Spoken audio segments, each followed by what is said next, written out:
Vous avez travaillé pour la revue La Recherche, dont vous avez été directeur, également pour le Figaro Magazine, dont vous avez dirigé les pages sciences. Et plus récemment, vous avez pu collaborer avec le Point.fr, pour lequel vous avez réalisé des petites vidéos sur les animaux d'élevage, hein, si j'ai pu voir.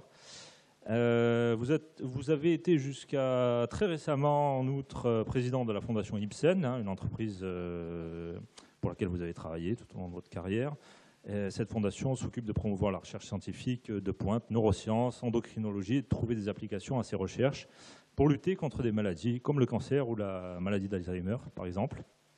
Mais aujourd'hui, c'est à votre casquette d'éthologue que nous faisons appel, puisque vous êtes spécialisé depuis une vingtaine d'années dans la rédaction d'articles et d'ouvrages qui concernent assez directement le comportement animal. Nous pouvons citer Le peuple léopard, Tuguan et les siens, je ne sais pas si je prononce bien Tuguan. Votre best-seller, L'animal est-il une personne, que nous avons ici, qui a été publié en 2009 chez Flammarion, qui est une véritable synthèse de l'ensemble de la recherche sur le comportement animal, une recherche pionnière, hein, qui fait référence et qui a eu un véritable succès, aussi bien un succès critique qu'un succès public. Vous avez également publié plus récemment, en 2013, L'animal est-il un philosophe, où, comme son titre l'indique, vous vous occupez plus spécialement des relations philosophiques, hein, que l'on peut tirer du comportement animal. Et vous avez également, en 2016, participé à l'ouvrage collectif Révolution animale aux éditions des Liens Équilibert, avec des auteurs très connus comme Mathieu Ricard ou Boris Cyrulnik, par exemple. Merci donc de nous faire l'honneur de votre présence pour parler d'éthologie, cette discipline d'études comparées des comportements animaux qui passionne de plus en plus les gens. Nous allons essayer aujourd'hui d'en parler avec passion et calme, hein, bien sûr. Je sais que c'est un sujet qui suscite beaucoup d'intérêt et beaucoup d'émotions. On va essayer de voir ce que la science nous dit de la relation au monde et aux vivants en général, que suscitent, que suggèrent les animaux. Il sera essentiellement question de comportement animal, donc, j'ai déjà dit, de leurs caractéristiques, le langage, la faculté de juger, la théorie de l'esprit, leur socialité, leur raison, etc., de ce que l'on sait de leur perception, de leurs émotions, mais également d'éthique, de philosophie et de droit, hein, plutôt en fin d'entretien. Il s'agit donc d'une conférence de vulgarisation scientifique. On se cantonnera donc au cadre du partage des connaissances, hein, surtout, et on essaiera d'éviter de glisser de façon en tout cas trop virulente dans celle du militantisme. On est dans une bibliothèque publique, voilà, donc on est vraiment là pour le partage des connaissances et la transmission scientifique. Donc je vous remercie, je vous souhaite à toutes et tous une très bonne conférence. En vous rappelant brièvement le déroulé, donc je vais m'entretenir avec Monsieur Christen à propos de ces deux livres, hein, que j'ai pu présenter très principalement pendant 1h30, à la suite de quoi, pendant environ une demi-heure, vous pourrez poser vos questions en relation avec le sujet à Monsieur Christen. Je rappelle simplement qu'à 18h pile, il faudra être sorti, car voilà, on a des nécessités de service qui font qu'à 18h pile, il faudra évacuer les lieux. On va commencer tout de suite en essayant de décrire assez précisément ce que c'est que l'éthologie, hein, donc cette discipline dont on entend assez largement parler. D'où est-ce que cela sort, tout d'abord? Quelles sont ces méthodes d'observation, de comparaison, ces outils pour tirer des conclusions scientifiques? Et peut-être que vous pourrez également présenter certains grands noms de l'éthologie, par exemple Jean-Henri Fabre, Darwin, ou plus récemment Konrad Lorenz, donc, qui a vraiment posé les bases de cette discipline. Oui, c'est bon ça, oui. Merci pour cette introduction, Raphaël. L'éthologie, vous savez, comme toutes les sciences, on peut en faire la préhistoire, hein. Classiquement, on considère que l'éthologie, au sens moderne du terme, débute avec Konrad Lorenz et Nicotin Bergen. Ça leur a valu le prix Nobel de médecine. Bien entendu, il y a des auteurs plus anciens, et on a cité Fabre et Darwin. Il y en a d'autres, on peut même évidemment évoquer Aristote. Bon, les gens ont observé le comportement des animaux depuis toujours.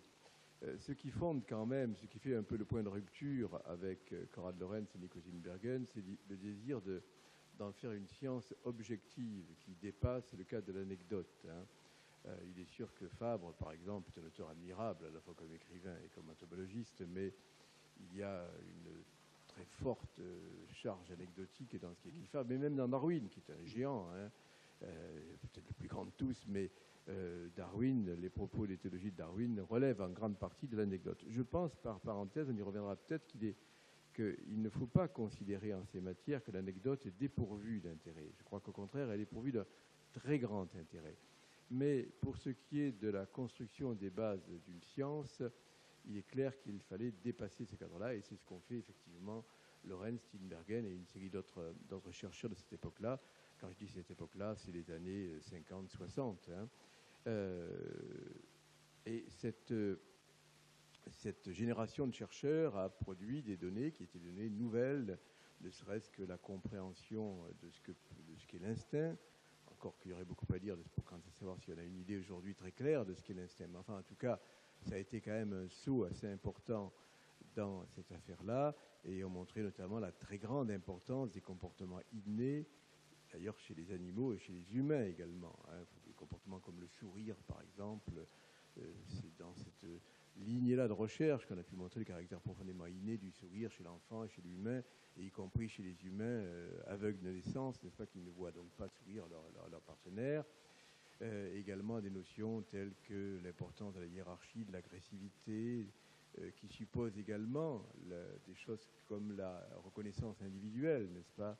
La hiérarchie va de pair avec la reconnaissance individuelle, puisque bien entendu, si vous avez une structure hiérarchique, il faut être capable de reconnaître celui qui est le chef, le numéro 2, etc. etc. Donc cette vague de recherche a produit de bonnes fournées de recherche, qui puisaient de résultats, qui puisaient charpentés par ce qui est le centre de gravité de la biologie, c'est-à-dire le regard darwinien sur le monde, pas seulement la notion même d'évolution des espèces, qui est pertinente en l'occurrence parce que ça signifie que ça fait sens, n'est-ce pas, que le fait que nous ayons des comportements similaires, très voisins d'autres animaux, puisque nous sommes nous-mêmes des animaux et que nous procédons, n'est-ce pas, de la même évolution. Donc, ce n'est pas un hasard si nous retrouvons chez les animaux non humains des comportements que l'on a chez l'espèce humaine et vice-versa. Et également le concept de sélection naturelle qui est excessivement riche sur le plan biologique. Plus récemment, d'ailleurs, ce mouvement, enfin, ce secteur de recherche, à cela s'est additionné ce qu'on appelait la sociobiologie, c'est-à-dire l'étude des bases biologiques des comportements des animaux. C'est-à-dire, quand on dit des animaux, ce sont les animaux humains et non humains. C'est comme ça qu'il faut, à mon avis, s'exprimer. Et plus récemment encore, ce qu'on appelle la psychologie évolutionniste, qui mêle à la fois les acquis du comportement animal, les acquis de la sociobiologie et les acquis de la psychologie moderne, scientifique, et des acquis des neurosciences, puisque entre-temps, les connaissances sur le cerveau ont considérablement augmenté. Et donc l'ensemble de ces choses-là aboutit à un savoir extrêmement riche. Quand j'ai publié ce livre qui s'appelle Animal, l'étude d'une personne, il y a une bibliographie, je ne sais plus, mais enfin d'un peu plus de 1000 études. Si je devais réécrire à l'identique cet ouvrage, il y aurait au moins 2000 références aujourd'hui, n'est-ce pas? Donc c'est vraiment de la science lourde, si vous voulez, et qui, par différents axes, n'est-ce pas, à la fois le comportement animal proprement dit, la génétique, les neurosciences, l'étude du cerveau, et également un certain nombre d'expériences. C'est-à-dire que l'un des intérêts de la biologie du comportement aujourd'hui est à la fois l'étude telle que ce que Konrad Lorenz l'a mené en maître d'animaux dans leur milieu naturel, et la notion de milieu naturel est évidemment importante, mais également la possibilité d'expérimenter et d'expérimenter également dans le milieu naturel. Et il y a maintenant un assez riche panorama d'études comportementales, expérimentales, mais également en milieu naturel. Donc vous voyez, il y a vraiment un savoir qui est, je crois, très très très riche. Enfin, nous sommes Le sujet que nous abordons est évidemment très lié à une certaine sensibilité pro-animalière, hein,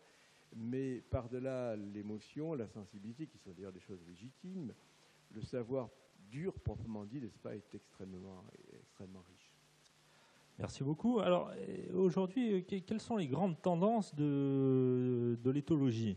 Quel est le rapport entre, vous en avez un peu parlé, hein, mais l'éthique, la sensibilité, la biologie, les sciences dites humaines, et dans quel courant vous situez? Vous parlez d'un courant empathique, de l'étude des animaux, comme Franz de Waal, hein, qui est très connu, ou Jane Goodall, hein, si je ne m'abuse. Alors, c'est vrai que la question de l'empathie est une question centrale aujourd'hui, pas seulement d'ailleurs en sciences, mais également en philosophie, hein. Le problème de l'altérité, du rapport à l'autre, etc., ce sont des choses qui, par-delà le tarte à la crème du conformisme intellectuel, sont des concepts qui sont extrêmement riches et intéressants. Du point de vue qui nous occupe, il est vrai que dans la lignée du darwinisme se sont développées deux façons de penser qui ne sont pas contradictoires entièrement, mais qui ont des tonalités un peu différentes. C'est vrai que Konrad Lorenz a mis l'accent, à juste titre d'ailleurs, sur l'importance de l'agressivité, et que dès l'époque de Darwin, dans le cadre des grandes batailles que menait pas tellement Darwin, mais son environnement, un certain nombre de penseurs, je pense à Thomas Huxley par exemple, mettaient l'accent effectivement sur la dimension de rivalité. Enfin, il y a dans la notion même de darwinisme, de lutte, n'est-ce pas, pour le plus fort, la survie du plus fort, quelque chose qui est fondamentalement compétitif et qui donc d'une certaine manière apparaît comme étant fondamentalement égoïste, n'est-ce pas? C'est soi contre tous les autres d'une certaine façon, la lutte pour la vie, hein.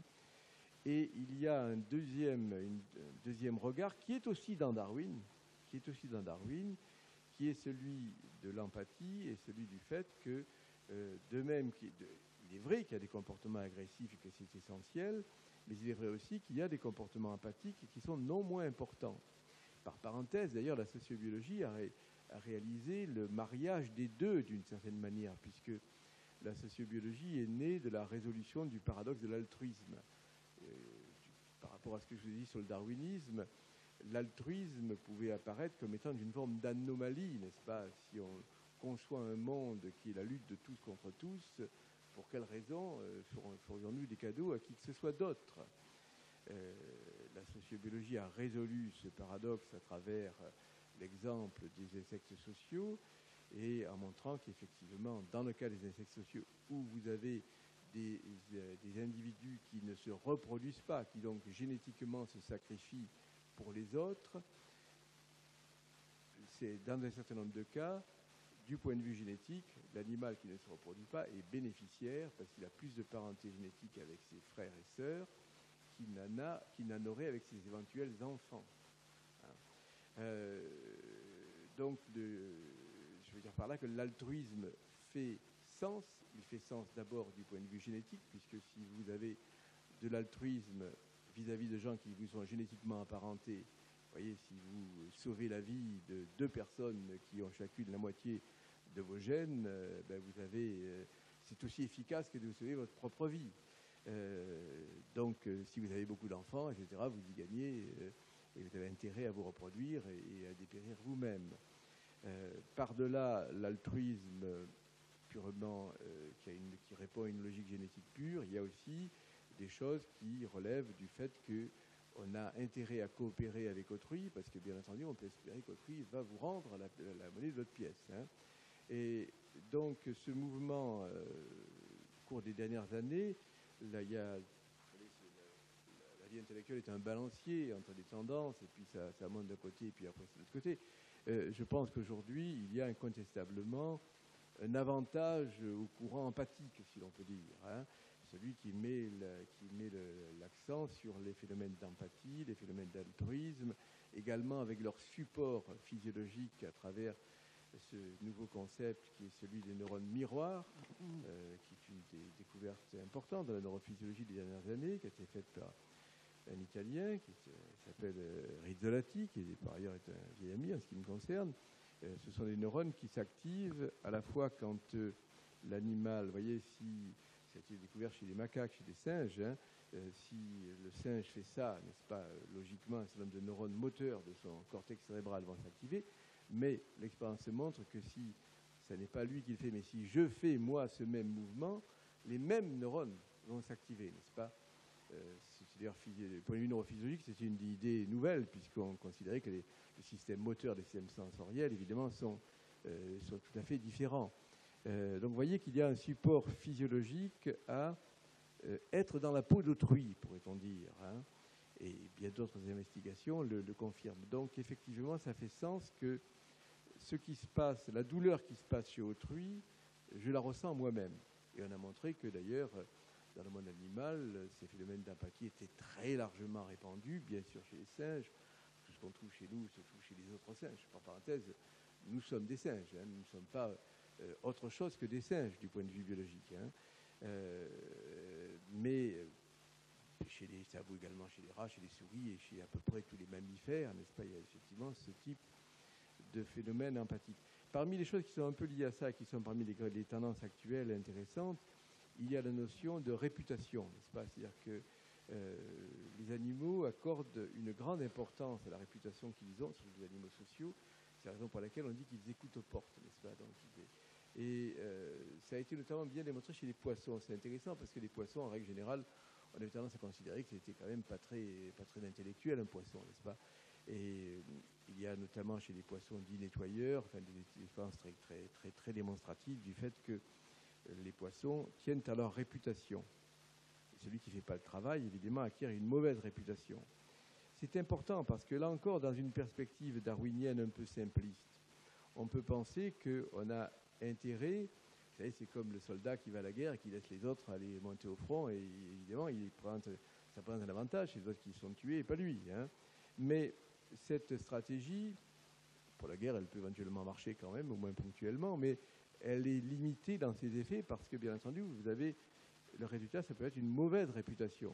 Et par exemple, dans le cadre des comportements de parade sexuelle, de conflit entre les mâles pour acquérir des femelles, on sait depuis, ça a été bien montré par les débuts de l'éthologie, par des gens comme Lorenz, Bergen et tous les gens de cette génération, Julian Huxley aussi, les animaux sont très ritualisés dans leur comportement. Ils vont parader, vous voyez, alors on peut se dire que c'est étrange, vous avez deux serpents venimeux qui sont...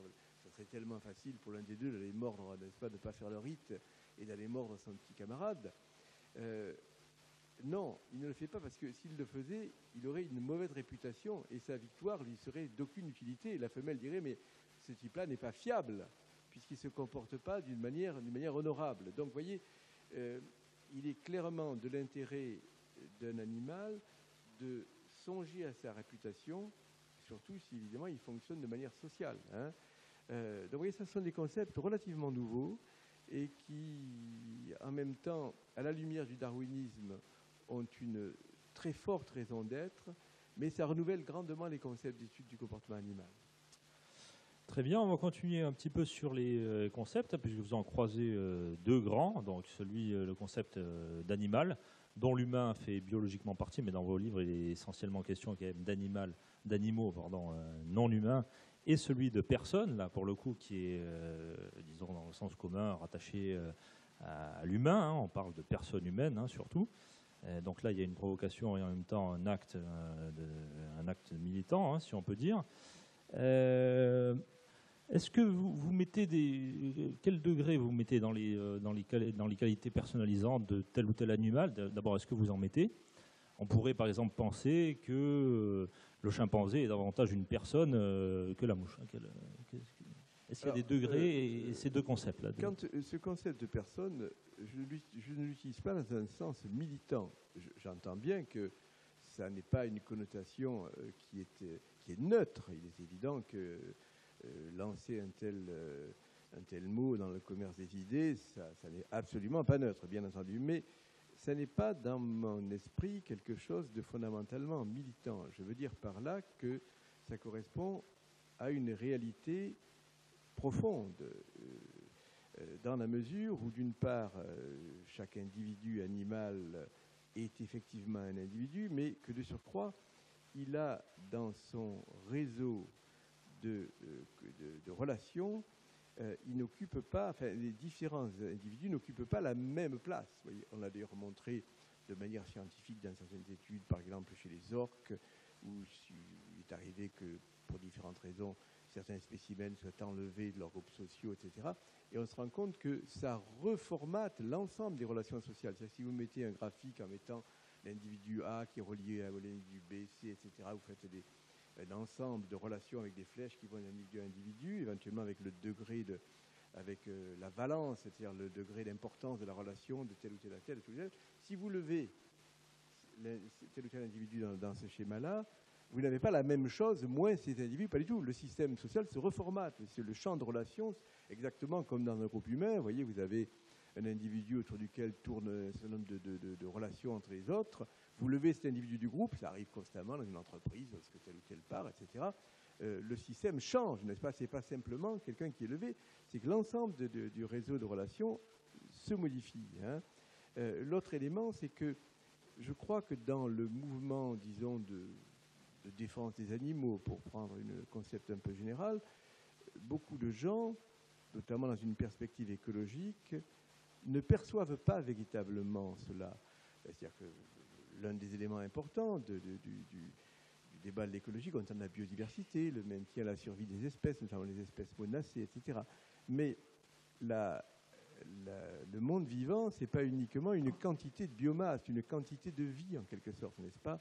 Les individus ont des personnalités propres, ont des vies propres. Dans une espèce humaine, quand chaque fois qu'on apprend qu'un petit enfant, une petite fille a été assassinée par un pervers quelconque, dans un village, etc., il ne viendra l'idée de personne de dire « Ah ben cet enfant a disparu, il a été assassiné, mais en même moment, il y a eu une naissance. » Donc le bilan est équivalent, n'est-ce pas? Il ne s'est rien passé en quelque sorte. Un certain nombre d'écologistes raisonnent comme ça dans le monde animal. Vous voyez, on va dire, prenons dans le problème des éléphants, où pour différentes raisons, il a fallu transloquer, vous voyez, des populations d'éléphants d'un endroit à un autre, ce qui peut se justifier. Hein, mais en termes de quantité d'éléphants, éventuellement, le système peut être bénéficiaire à bout de quelques années. Mais enfin, cet éléphant qui était là et qu'on a mis là, ça lui a fait quelque chose. Et puis ses petits camarades qui étaient avec lui, qu'il aimait ou qu'il ne l'aimait pas, d'ailleurs, mais enfin, vis-à-vis desquels sa présence faisait sens, ça change les choses, vous voyez. Donc, ce n'est pas une affaire de quantité de beefsteak, n'est-ce pas? Une certaine vision écologique voit les choses comme ça en termes de biomasse, en termes de quantité, de représentants de l'espèce. Mais du point de vue de l'individu éléphant qui est pris pour être mis ailleurs, etc., les choses, ça change profondément. D'abord, ça change sa vie à lui si vous le tuez, mais ça change également ses petits camarades, ceux qu'il aime, ceux qu'il déteste, ses parents, ses amis, ses enfants, etc. Vous voyez, tous ces gens-là ont un ressenti qui est exactement de même nature que celui qui existe dans l'espèce humaine. Alors maintenant, la question que posait Raphaël est un peu différente, c'est celle de savoir dans quelle mesure les animaux qui sont très proches de nous, qui sont à peu près comme nous, un grand singe, vous savez, la différence entre un grand singe et un être humain est microscopique. Hein. Bon, est toute petite, mais alors, est-ce qu'il est, il est quand même d'une certaine manière légitime d'avoir plus de sensibilité pour ces gens-là qui sont très proches de nous. C'est assez légitime parce que, comment dirais-je, du point de vue intellectuel, l'anthropocentrisme est une absurdité. Nous savons bien que nous ne sommes pas le centre du monde, enfin, ni nous en tant qu'espèce, ni vous, monsieur, vous, madame, moi, etc. Intellectuellement, nous savons bien que ce n'est pas comme ça. Par contre, du point de vue de notre fonctionnement mental, nous sommes forcément le centre du monde. Je veux dire par là que chacun d'entre nous, nous percevons le monde avec un appareil à percevoir le monde qui est le nôtre, n'est-ce pas? Donc je ne peux pas percevoir le monde à travers votre cerveau. Éventuellement, je peux faire des expériences et approcher d'une certaine manière la connaissance de ce que vous avez dans la tête, mais en aucun cas, même si je fais cela, c'est encore avec mon cerveau que je réaliserai cette opération. Donc il est bien évident que dans notre regard sur le monde, nous ne pouvons pas ne pas être égocentrés. Et bien entendu, de ce point de vue, nous avons toute raison de penser que les créatures qui sont comme nous, ou à peu près comme nous, ont vraisemblablement le même type de ressenti que nous. Il y a toute raison de penser que si on fait du mal à un mammifère, pas seulement à un grand singe, ça va lui faire du mal, ça va le fait souffrir. Alors, il faut quand même savoir qu'à l'époque de enfin, parmi les disciples de Descartes, il y en avait au moins un qui a dit que bon, si on donnait un coup de bâton à un chien, il criait, mais pas parce qu'il avait mal. Il criait parce qu'il y avait des cournées acoustiques dans son corps qui le faisaient émettre des sons. Enfin, vous savez bien que c'est absurde, n'est-ce pas? Si vous donnez un coup de couteau, un coup de bâton à un chien, il est absolument clair qu'il souffre. Ça ne fait pas l'ombre d'un doute. Et c'est parfaitement clair qu'il souffre, puisque sa physiologie est à peu près similaire à la nôtre. Donc il fait sens de considérer que les êtres qui sont à peu près comme nous, bien entendu, éprouvent des émotions, des sentiments, des souffrances très proches des nôtres. Et il est vraisemblable que de ce point de vue, un ver de terre souffre moins qu'un grand singe si vous lui donnez un coup de couteau. Donc ça fait sens d'avoir plus d'empathie pour des êtres qui sont à peu près comme nous, qui sont extrêmement proches de nous. Alors parmi ces êtres qui sont relativement proches de nous, vous avez particulièrement étudié les léopards. Alors j'ai pu lire que c'était pratiquement l'une des espèces les plus proches de nous après les singes. Vous avez fait plusieurs voyages en Afrique pour les étudier. C'est une espèce qui vous touche particulièrement. Alors pourquoi vous êtes pris de passion pour ces léopards? Qu'est-ce qu'ils vous ont apporté, aussi bien, disons, personnellement, en termes d'affection ou d'interaction, qu'en termes, disons, plus strictement d'apport scientifique et d'évolution des connaissances? Sur le plan affectif, pour tout vous dire, je crois quand même que je les aime plus qu'ils ne m'aiment, vraisemblablement. Il ne faut jamais se faire trop d'illusions en matière d'amour. Mais vous savez, bon, c'est une espèce un peu énigmatique, difficile à voir, et puis, bon, c'est une jolie chose. Et bien avec les êtres mystérieux, c'est toujours, évidemment, ça aiguise la curiosité plus que les autres. Et quand vous rentrez, vous voyez, dans la vie des gens et que vous découvrez des choses, forcément, vous vous prenez au jeu. Et surtout, si les choses sont mystérieuses, vous comprenez, bon, nous ne nous connaissons pas, mais si nous, avec tel ou tel d'entre vous, nous nous mettions à évoquer des souvenirs très particuliers, etc., bon, probablement que ça susciterait naturellement chez moi un intérêt particulier, parce que je me dis, tiens, il y a un truc qui se débobine, c'est rigolo, ou c'est triste, ou c'est autre chose. Mais enfin, à fur et à mesure que vous exercez votre curiosité sur quelque chose, sur quelqu'un, ça peut d'ailleurs être aussi sur de la matière, sur un objet purement matériel et pas sur un être vivant. Vous vous prenez au jeu, et évidemment, c'est passionnant. Donc, c'est ce qui s'est passé entre les léopards et moi, une fois encore avec une dissymétrie d'amour qui est plus que vraisemblable.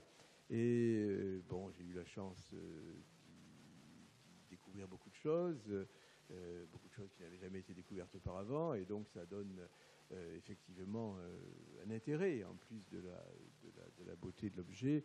Et notamment, je me suis beaucoup intéressé sur ce qu'on peut appeler les structures de la parenté, enfin, un peu l'équivalent de ce que Lévi-Strauss a fait sur les sociétés primitives.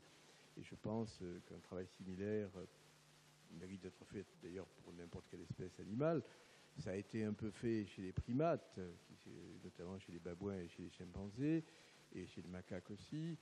Et bon, j'ai fait pas mal de choses chez les léopards, qui sont d'ailleurs pas encore publiés. Enfin, j'ai publié un livre sur le léopard, mais ces travaux-là dont je vous parle, je ne les ai pas encore publiés.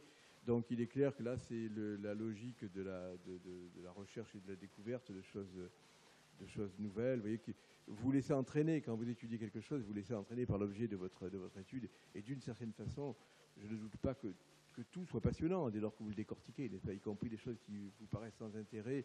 Quelqu'un qui les connaîtrait parfaitement pourrait vous passionner parce qu'il vous ferait vivre cet élément de connaissance. Alors vous, je ne sais pas si dans la mesure du développement du langage chez les léopards, par exemple, mais dans ce livre-là, il y a un chapitre très intéressant qui concerne le langage. On en fait souvent un propre de l'homme. Alors vous faites remarquer que si l'homme n'a jamais su apprendre une langue animale, réellement, au moins une espèce animale parvient à apprendre une langue humaine et à communiquer avec l'être humain, à savoir évidemment le perroquet gris du Gabon. Est-ce que vous pouvez revenir sur les formes de communication animale en général et peut-être un peu plus particulièrement sur ce fameux perroquet gris du Gabon qui arrive à communiquer avec les humains? Il y a plusieurs animaux qui connaissent des langages humains, plusieurs espèces animales. Le perroquet gris du Gabon, lui, il a l'avantage de parler anglais, enfin, parce que c'est des études faites d'anglais, mais plusieurs espèces animales ont utilisé des langages humains ou comprennent des langages humains. les bonobos, enfin, étudiés par Sussage-Rimbaud, comprennent l'anglais. Hein. Eux s'expriment avec un keyboard, avec des icônes, mais on peut leur parler en anglais, et ils comprennent très bien. Des chimpanzés, comme vous le savez, ont appris des langages de surmuets. Les dauphins ont appris plusieurs types de langages humains, des langages arbitraires, mais créés par des humains. Donc il y a plusieurs espèces animales non humaines qui ont appris des langages humains, et il n'y a aucun humain n'a appris aucun langage animal.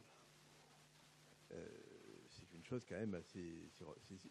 par parenthèse, Montaigne avait déjà fait cette remarque. Hein. Ce qui n'a pas empêché Descartes de dire que la preuve que les animaux étaient stupides, c'est qu'ils ne comprenaient pas nos langages. Descartes, c'était quand même le plus grand de son temps. Hein. Donc vous voyez, on peut quand même... les plus grands hommes peuvent dire des choses qui sont manifestement absurdes. Hein. Alors, si on parle des langages animaux, il y a plusieurs choses. Il y a la manière avec laquelle les animaux communiquent. Il est clair qu'ils communiquent de différentes manières, ne serait-ce que par gestes, mais aussi par bien d'autres choses, y compris l'olfaction, etc. Ils communiquent aussi par des sons entre eux. Et alors les linguistes, en règle générale, considèrent que ce n'est pas du langage. Cela, on va peut-être y revenir. Et parmi les animaux qui communiquent dans la nature avec l'équivalent des mots, enfin, pour ceux que l'on a étudiés, il y a les singes. Les singes, ça a été bien étudié dans plusieurs espèces de cercopithèques africains, dans lesquels on a montré, dans un premier temps, là vous voyez, c'est l'exemple d'études expérimentales faites dans la nature, avec des enregistrements joués en playback, etc., où on a montré dans un premier temps que les cercopithèques, notamment le fameux singe vert, mais beaucoup d'autres espèces de cercopithèques, disposent d'au moins 3 mots pour qualifier l'aigle, le serpent et le léopard, qui sont leurs 3 principaux adversaires. Hein. Et alors, expérimentalement, c'est assez facile à démontrer parce que vous utilisez l'enregistrement dans la nature et vous voyez très bien que lorsque vous faites le cri d'un singe qui a alerté à la vision d'un aigle, les singes regardent en l'air, que quand il s'agit d'un serpent, ils regardent plutôt à terre, et quand c'est le cri qui signifie léopard, ils montent en général dans les arbres. Plus récemment, il a été montré que c'est plus subtil que ça, c'est pas seulement 3 mots, et qu'il y a un arrangement des mots, et qu'on est finalement face à quelque chose qui ressemble plutôt à des phrases. Là, il s'agit de choses qui sont dans la nature. Maintenant, au niveau du langage, il est clair que les études en laboratoire, expérimentales, ont quasiment tout détruit de l'idée que les linguistes continuent de véhiculer, par parenthèse, qui est que seule l'espèce humaine est un langage tel que le conçoivent les linguistes, c'est-à-dire la capacité de faire des phrases qui soient porteuses de sens, mais ils font comme si les singes notamment ne faisaient pas de phrases, ne comprenaient pas les phrases, ce qu'il faut. Par exemple, je vous parlais des bonobos, je suis allé voir les bonobos de Sussage-Rimbaud quand elle était encore à Atlanta, à l'Institut Yerkes. Elle m'attendait d'ailleurs sur le pas de la porte avec Parmalicha, qui est la petite sœur de Kanzi, et elle lui a dit en anglais quand je suis arrivé, c'est Yves qui vient nous voir de Paris. J'ai d'ailleurs eu la honte de ma vie parce que Parmalicha, avec son icône, a dit est-ce qu'il m'a apporté un cadeau? Et je n'avais pas apporté de cadeau, je dois dire que je me suis senti très honteux. D'ailleurs, au retour, je suis allé acheter un béret basque au Bon Marché à Paris, avec difficulté parce qu'il n'y a pas de béret basque pour les tailles pour enfants. Et il paraît que ça lui a quand même beaucoup plu quand je lui ai envoyé. Et donc, Parmalicha comprend très bien ce qu'on lui dit. Contrairement à ce que prétendent les psychologues humains ou les philosophes humains, elle fait des remarques à propos. Vous voyez, c'est pas simplement du genre donne-moi banane. Hein. Je veux dire, à un moment donné, Sue lui dit je vais avec Yves voir Sherman et Austin, qui sont 2 chimpanzés, qui ne sont pas des bonobos. C'est qu'il y a 2 espèces de chimpanzés, le chimpanzé commun, enfin dit commun, et le bonobo. Austin et Sherman sont des chimpanzés dits communs, bien qu'ils ne soient pas communs. Et Parmalicha a dit mais tu as oublié Mercury. Mercury, c'est le 3e chimpanzé qui se trouve au même endroit que ces 2-là. Et c'est une remarque à propos, c'est-à-dire que ce n'est pas du tout une remarque du type donne-moi une banane. Tous les animaux, humains et non humains, sont capables de dire il faut me donner à manger, bien entendu. Hein. Et si vous dites ces bonobos, que ce soit Kanzi ou Parmalicha ou les autres, prend le serpent pour mordre le chien, un serpent en plastique et un chien en peluche, il prend le serpent pour mordre le chien. Si vous dites prends le chien pour mordre le serpent, il réalise l'opération inverse. Donc, incontestablement, il y a une très claire compréhension des phrases. Les mêmes études faites chez les dauphins montrent même qu'il y a un caractère obsessionnel, n'est-ce pas, du sens des phrases chez les dauphins. Les dauphins n'aiment pas du tout qu'on fasse une erreur grammaticale. Ça les perturbe et ça leur paraît un péché contre l'esprit. Donc il est clair qu'effectivement les mammifères sont capables de... Comment on arrive à repérer ça, par exemple, chez les dauphins qu'ils ont horreur?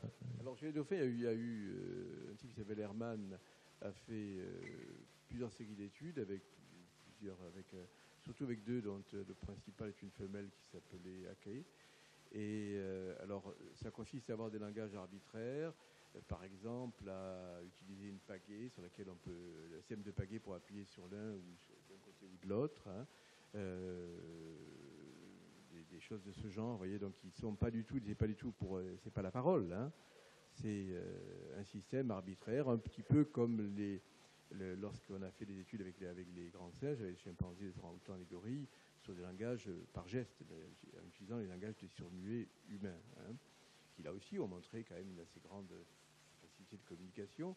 Ça a été plutôt considéré comme un échec, parce que sur le plan grammatical, c'est vrai qu'il a été difficile de faire des phrases. Et alors chez le perroquet gris du Gabon, c'est une fille qui s'est rendue célèbre qui s'appelle Irina Pepperberg, et qui a surtout travaillé avec un perroquet qui s'appelle Alex, hein, qui est mort depuis. Et donc, Alex, vous pouviez lui dire combien il y a de triangles verts, d'exclamations plastiques, combien il y a de pièces de couleur jaune, que ce soit les triangles, des billes ou des machins, etc. Et avec même la compréhension du zéro, lorsqu'il n'y en a pas, hein. Incontestablement, cet animal, non seulement comprenait les phrases qu'on lui donnait, mais également était capable de parler lui-même en anglais et de dire des choses porteuses de sens. Parce qu'on a beaucoup dit que les perroquets, évidemment, disaient des choses, imitaient, mais que ça ne voulait rien dire. Probablement que dans beaucoup de cas, effectivement, des oiseaux comme les ménates, les perroquets peuvent dire des choses sans percevoir le sens de ce qu'ils disent. Mais dans le cas des études d'Irina Pepperberg et puis d'autres par la suite, il est clair que le perroquet gris du Gabon dit des choses qui ont du sens.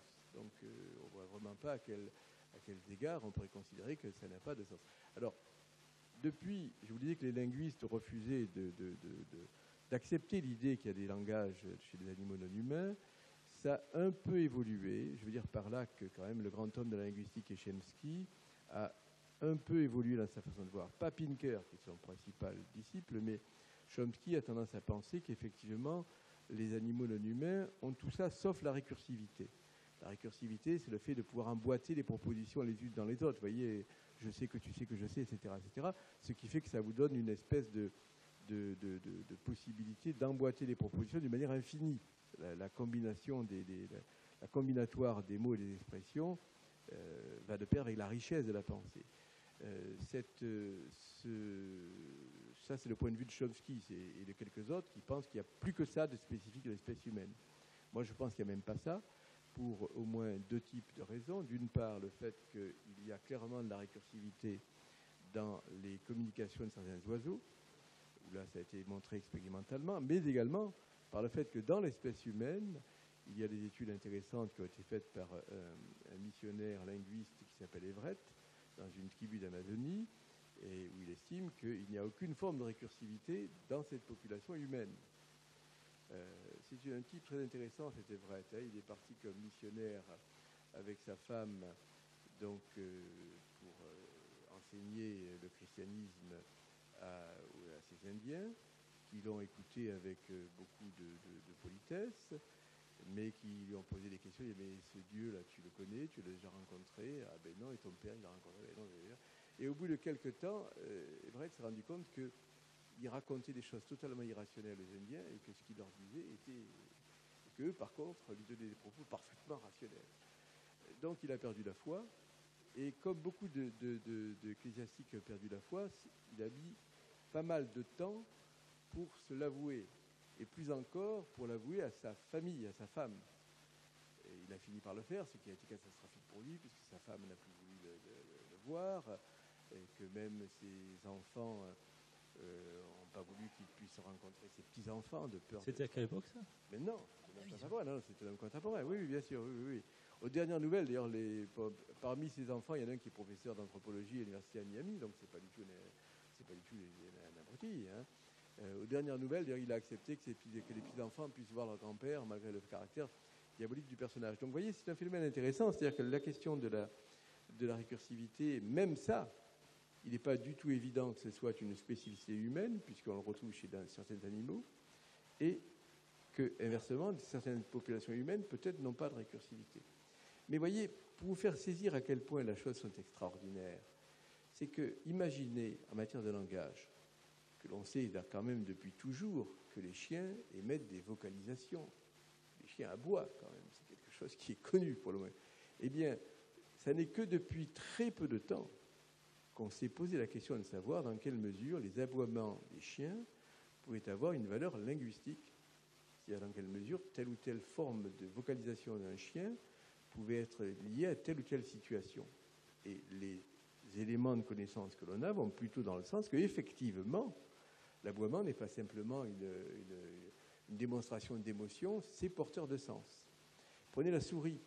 Il n'y a pas de mammifère plus étudié que la souris. Des millions, des dizaines de millions de souris sont passées entre les mains de tous les expérimentateurs de la Terre. Ça ne fait que très peu de temps que l'on sait que les souris parlent, et parlent presque continuellement. Alors évidemment, on ne les entend pas, donc c'est une bonne raison pour ne pas le savoir. Parlent ou chantent, enfin, ça dépend comment vous voulez. Donc vous voyez, c'est extraordinaire de voir que des choses qui pourraient paraître évidentes, il a fallu des dizaines, des centaines d'années pour en prendre conscience. Alors on a parlé des animaux qui arrivaient à parler un langage humain, et on sait que Konrad Lorenz arrivait à parler avec les oies, par exemple. Quelle était sa méthode? Et au-delà, est-ce que pour les humains, il y a quand même la possibilité d'arriver à attraper d'une manière ou d'une autre un langage animal? Alors c'est une façon de parler, de dire que Lorenz parlait avec les oies. Il voulait dire que d'une certaine façon, il s'établissait une forme de communication, et notamment à travers le phénomène de l'empreinte, c'est-à-dire le fait que le poussin, lorsqu'il est clos, n'est-ce pas, il va s'attacher au premier objet qu'il voit. Normalement, c'est sa mère, bien entendu, mais accessoirement, ça pouvait être Konrad Lorenz, et donc évidemment, le petit, enfin je dis évidemment, ça n'a rien d'évident, mais enfin, le petit oisillon, le petit canard, le petit suivait Konrad Lorenz comme il aurait suivi sa mère, le phénomène d'empreinte, qui est un phénomène très important dans le développement cognitif. Pour autant, Lorenz ne prétendait pas parler au sens linguistique, par contre au sens d'avoir une certaine forme de communication. Et c'est vrai que les éthologistes qui fréquentent de manière très proche, n'est-ce pas, une espèce, telle ou telle espèce, ont l'impression de se faire comprendre. Par exemple, les gens qui ont étudié ou qui ont cohabité avec des corbeaux sont frappés par la très grande compréhension, si je puis dire. Bon, il faut dire que les corbeaux sont des gens particulièrement intelligents. Mais donc s'établit une forme de compréhension, de communication. Toute communication n'est pas à proprement parler linguistique. Je suis persuadé que la plupart d'entre vous, vous comprenez très bien avec votre chien, votre chat, à peu près aussi bien qu'avec vos enfants d'ailleurs, sans qu'il y ait nécessairement une communication linguistique. Encore que la plupart des gens parlent à leurs animaux domestiques. Je pense que c'est normal, c'est physiologique de parler à son chat ou à son chien. Alors, et je pense d'ailleurs que le chat et le chien perçoivent des choses. Évidemment, si vous vous mettez à ouvrir un traité de physique nucléaire, il va vous écouter, mais il ne va peut-être pas comprendre le détail de la démonstration. Ceci dit, si vous faites ça avec votre concierge, peut-être qu'elle ne comprendra pas non plus. Vous voyez, donc je veux dire, il ne faut pas non plus se faire des illusions. Enfin, donc il faut bien voir que c'est une chose de se faire comprendre, ça n'est une autre d'avoir de l'utilisation d'un langage. C'est un peu, encore que toute compréhension soit une forme de langage, mais au sens linguistique du terme. Sinon, se comprendre, vous voyez, quand des ethnologues sont allés dans des tribus qui n'avaient jamais rencontré d'être civilisés, entre guillemets, ils se sont quand même compris un petit peu. Puis après, ils sont mieux compris. Mais donc, je crois que deux êtres qui ne partagent pas la même langue peuvent avoir une certaine forme de compréhension. Mais il est clair qu'en matière de connaissance du langage chez les animaux non humains, à l'époque de Lorenz, on connaissait à peu près rien, il faut bien le dire. Très bien. On va revenir à votre livre L'animal est une personne, dans lequel vous traitez les différentes caractéristiques que l'on attribue généralement aux humains pour les distinguer de l'animal. Alors là, je cite pêle-mêle, la raison, la vie sociale, les émotions, le langage dont on a parlé, l'esprit, il y a un chapitre très intéressant sur la théorie de l'esprit, l'imitation, la conscience, la capacité de compréhension, la culture, l'histoire, la morale, etc. Parmi ces caractéristiques, laquelle ou lesquelles, si vous voulez parler de plusieurs caractéristiques tout à fait possibles, suscite le plus d'attention de la part des chercheurs aujourd'hui et laquelle vous semble la plus significative, si l'une d'entre elles se détache un petit peu, pour arguer en faveur de l'individu ou de la personne animale? Alors, les points de vue sont différents selon les gens. Le vôtre. Mais avant de donner le mien, je vous dirais que les deux, mettons à part le langage, dont je vous ai déjà parlé, peut-être les deux domaines dans lesquels il subsiste un certain nombre de gens qui pensent que l'homme est sensiblement différent, ce sont la capacité d'imitation, ce qui peut-être vous surprendre, parce que quand j'étais jeune, on pensait que les animaux pouvaient imiter et que c'était bête d'imiter. Aujourd'hui, il y a plutôt l'idée de penser que les humains sont les seuls qui imitent véritablement. Je crois que c'est faux, je crois que les animaux peuvent imiter. Maintenant, c'est un peu un paradoxe, parce que par exemple, dans les expériences, on montre que, vous voyez, si on manipule des boîtes de manière un petit peu compliquée, il faut, par exemple, pour ouvrir une boîte, il faut faire un certain nombre de gestes, de mouvements. Si vous montrez ça à un enfant humain, il va tendre à imiter fidèlement les gestes de son professeur. Si vous faites ça avec un chimpanzé, le chimpanzé va comprendre plus rapidement que si par exemple vous faites 9 gestes, vous voyez, mais qu'il suffirait d'en faire 4 ou 5 ou 6, l'enfant humain aura tendance à faire les 9 gestes. Le chimpanzé va comprendre plus vite qu'avec 6, ça suffit pour ouvrir la boîte, il va s'arrêter à 6. Vous voyez, il va se fier moins à son imitation et plus à son intelligence. Vous voyez comme c'est paradoxal, parce que pour les plus âgés d'entre vous, quand vous étiez jeune, on aurait plutôt dit l'inverse. Donc il y a une tendance chez beaucoup de gens à penser que que les humains vraiment sont des spécialistes de l'imitation. Je crois que c'est vrai. Je crois que les humains sont des spécialistes de l'imitation et que l'expérience le montre. Et je crois que les animaux non humains peuvent également imiter. Et le deuxième élément qui est quelquefois considéré comme spécifique de l'homme, c'est la théorie de l'esprit, c'est-à-dire la capacité de se mettre mentalement dans l'esprit d'autrui, c'est-à-dire de faire l'opération mentale qui est de se mettre dans la tête d'autrui. Et vous savez que c'est le défaut de l'autisme. L'autisme est caractérisé par une absence ou une insuffisance de théorie de l'esprit. Ça se met en évidence par des tests comme celui dit de Sally et N. Vous avez une bande dessinée avec 2 petites filles.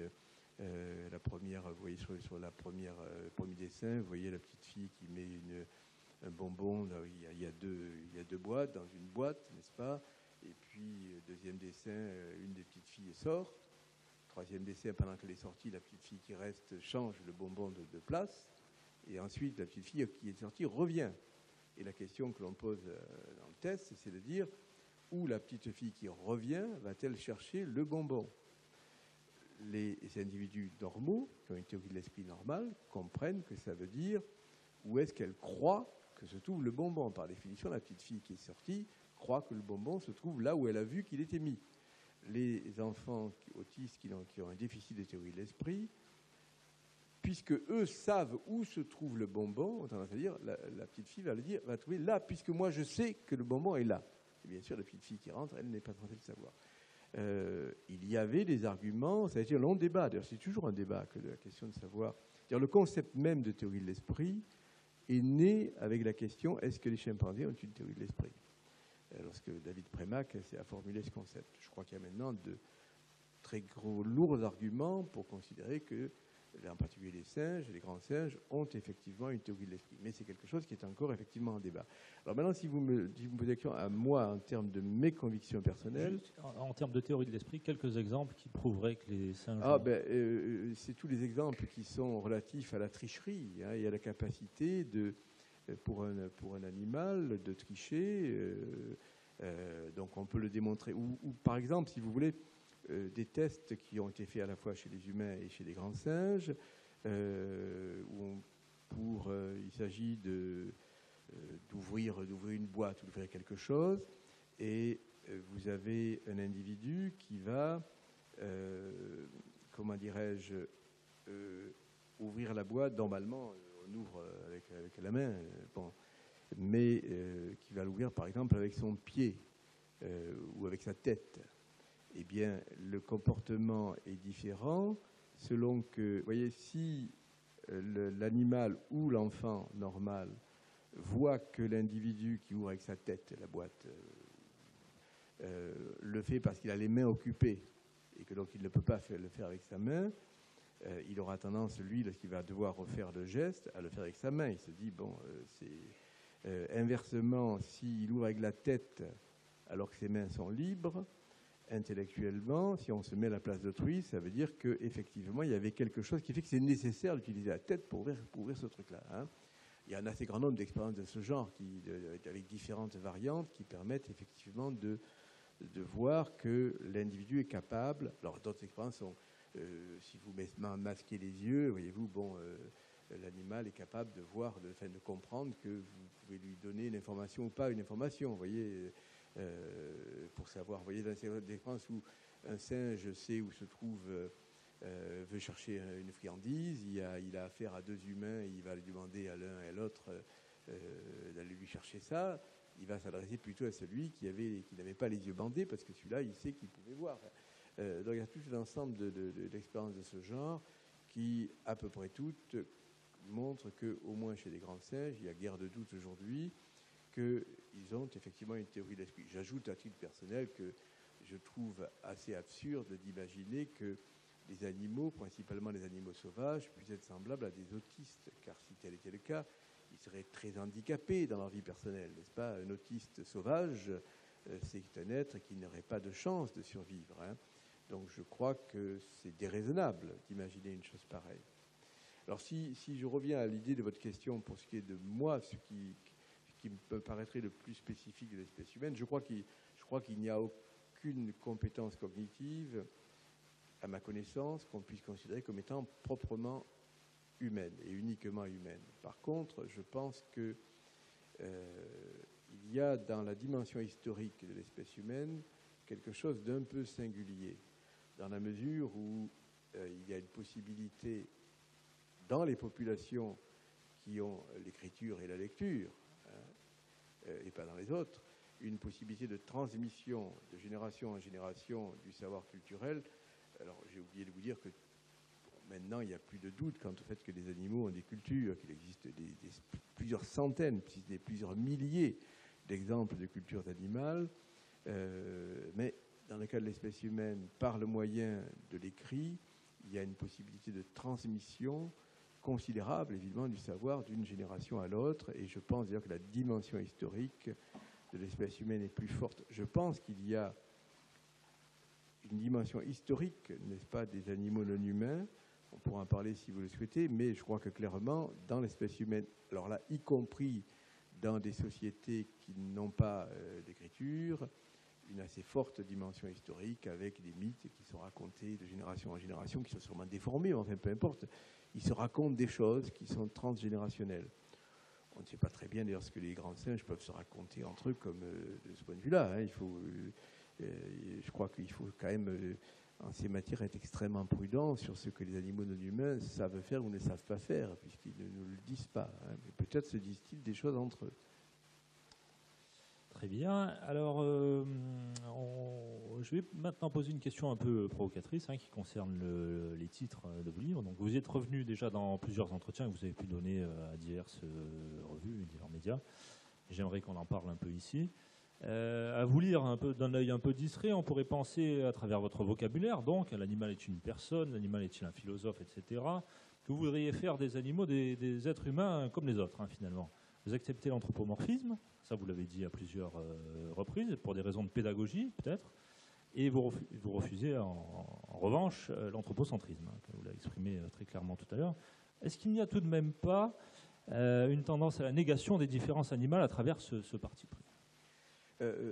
Non, enfin, c'est-à-dire que comment dirais-je, D'abord, l'anthropomorphisme, c'est pour des raisons, je dirais, méthodologiques. C'est-à-dire que je pense que l'anthropomorphisme est fondé dans la mesure où nous sommes structurellement, physiologiquement, bâtis, en tout cas au moins comme les autres mammifères et comme les autres vertébrés, plus généralement, que nous sommes faits par le même matériel biologique, par des cellules, et que nous sommes reliés par le moyen de l'évolution, que donc il y a toute raison de penser que du fait de cette identité de nature, n'est-ce pas, si vous prenez une épingle et que vous piquez un humain ou que vous piquez une souris, il est rationnel de considérer que la souris souffre parce que nous savons que nous souffrons et vous savez, il n'y a pas de neurone particulier de l'espèce humaine. Il n'y a pas dans le cerveau humain quelque chose qui n'existe pas ailleurs. Hein. Il n'y a pas une cellule, il n'y a pas une substance chimique, il n'y a rien de particulier, n'est-ce pas, dans le cerveau humain qu'on ne trouverait nulle part ailleurs. Hein. Donc, l'anthropomorphisme me paraît judicieux, puisque précisément, du fait de nos liens de parenté et du fait de notre identité de structure, a priori, il est légitime de considérer qu'il y a une forme d'équivalence. Alors, ça ne veut pas dire que tout est équivalent à tout.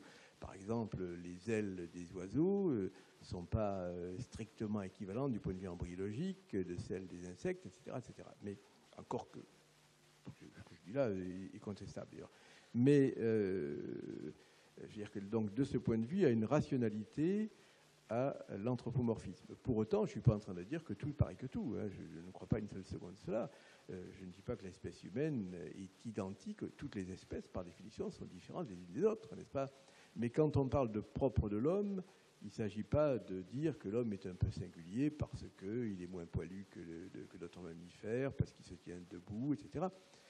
C'est l'idée de propre de l'homme, ce serait quelque chose d'assez mystérieux, quasi métaphysique, qui ferait que ce serait un truc absolument inédit. Mais sinon, bien sûr, toutes les espèces, par définition, sont différentes les unes des autres.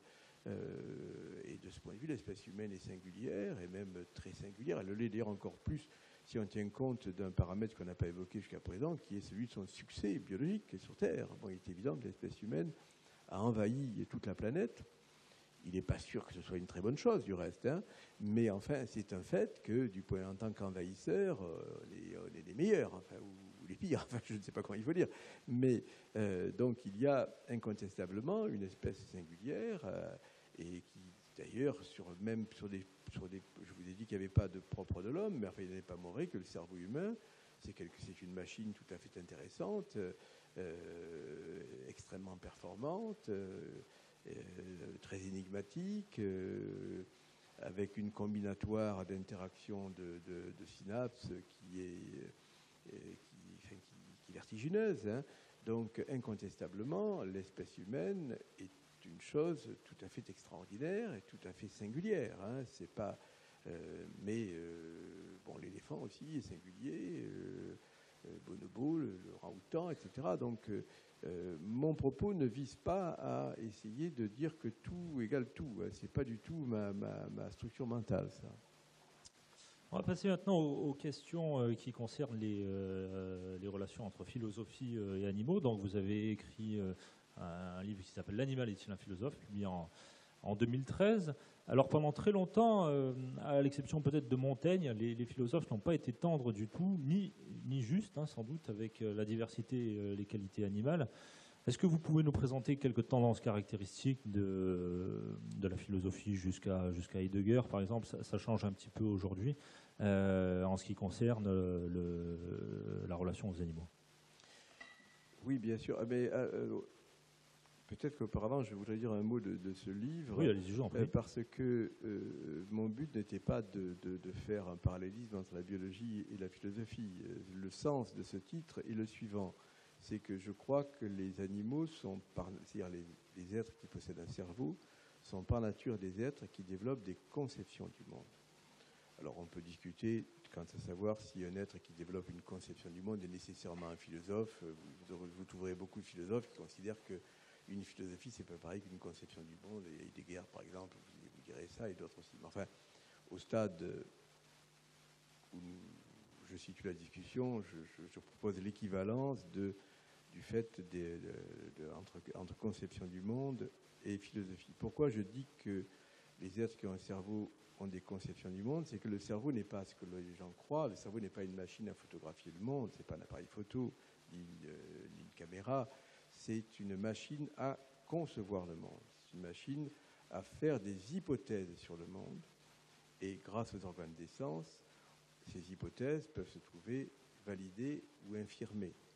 In fine, pour des raisons darwiniennes, il y a une certaine adéquation entre le monde que nous créons mentalement et le monde réel, parce que s'il n'y avait aucune adéquation, nous ne survivrions pas, bien entendu. Donc il faut que les deux soient qu'il y ait une résonance, qu'il y ait une correspondance entre les deux. Mais fondamentalement, le cerveau, c'est une machine qui conçoit le monde, qui fait des hypothèses sur le monde. C'est une machine à concevoir le monde et à se représenter le monde. C'est très singulier, ça.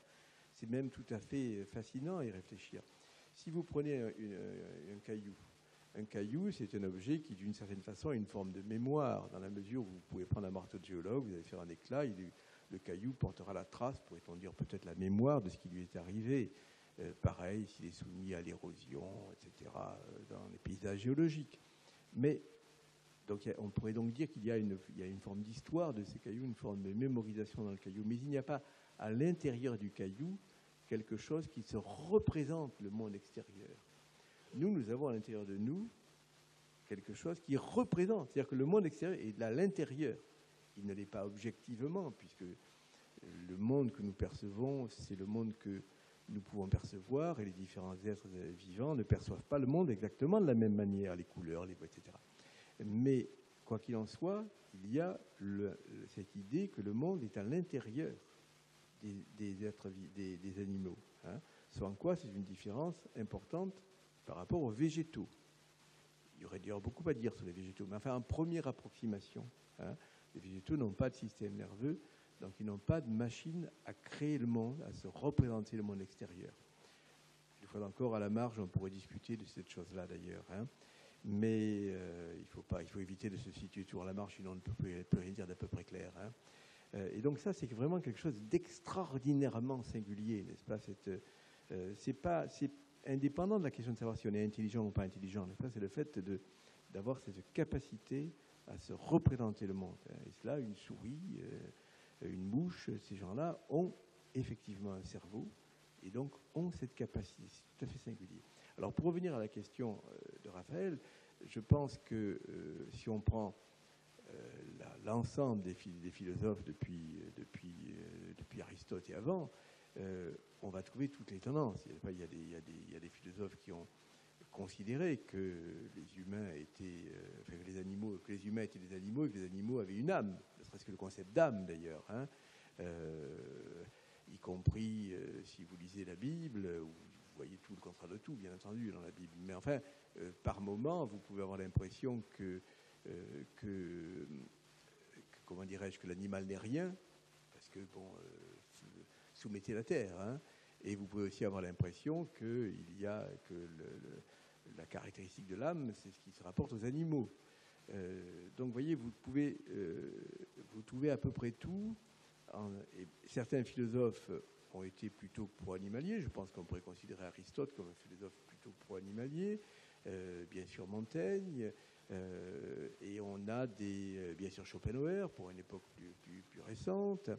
On a aussi des philosophes qui sont d'une cruauté mentale très forte.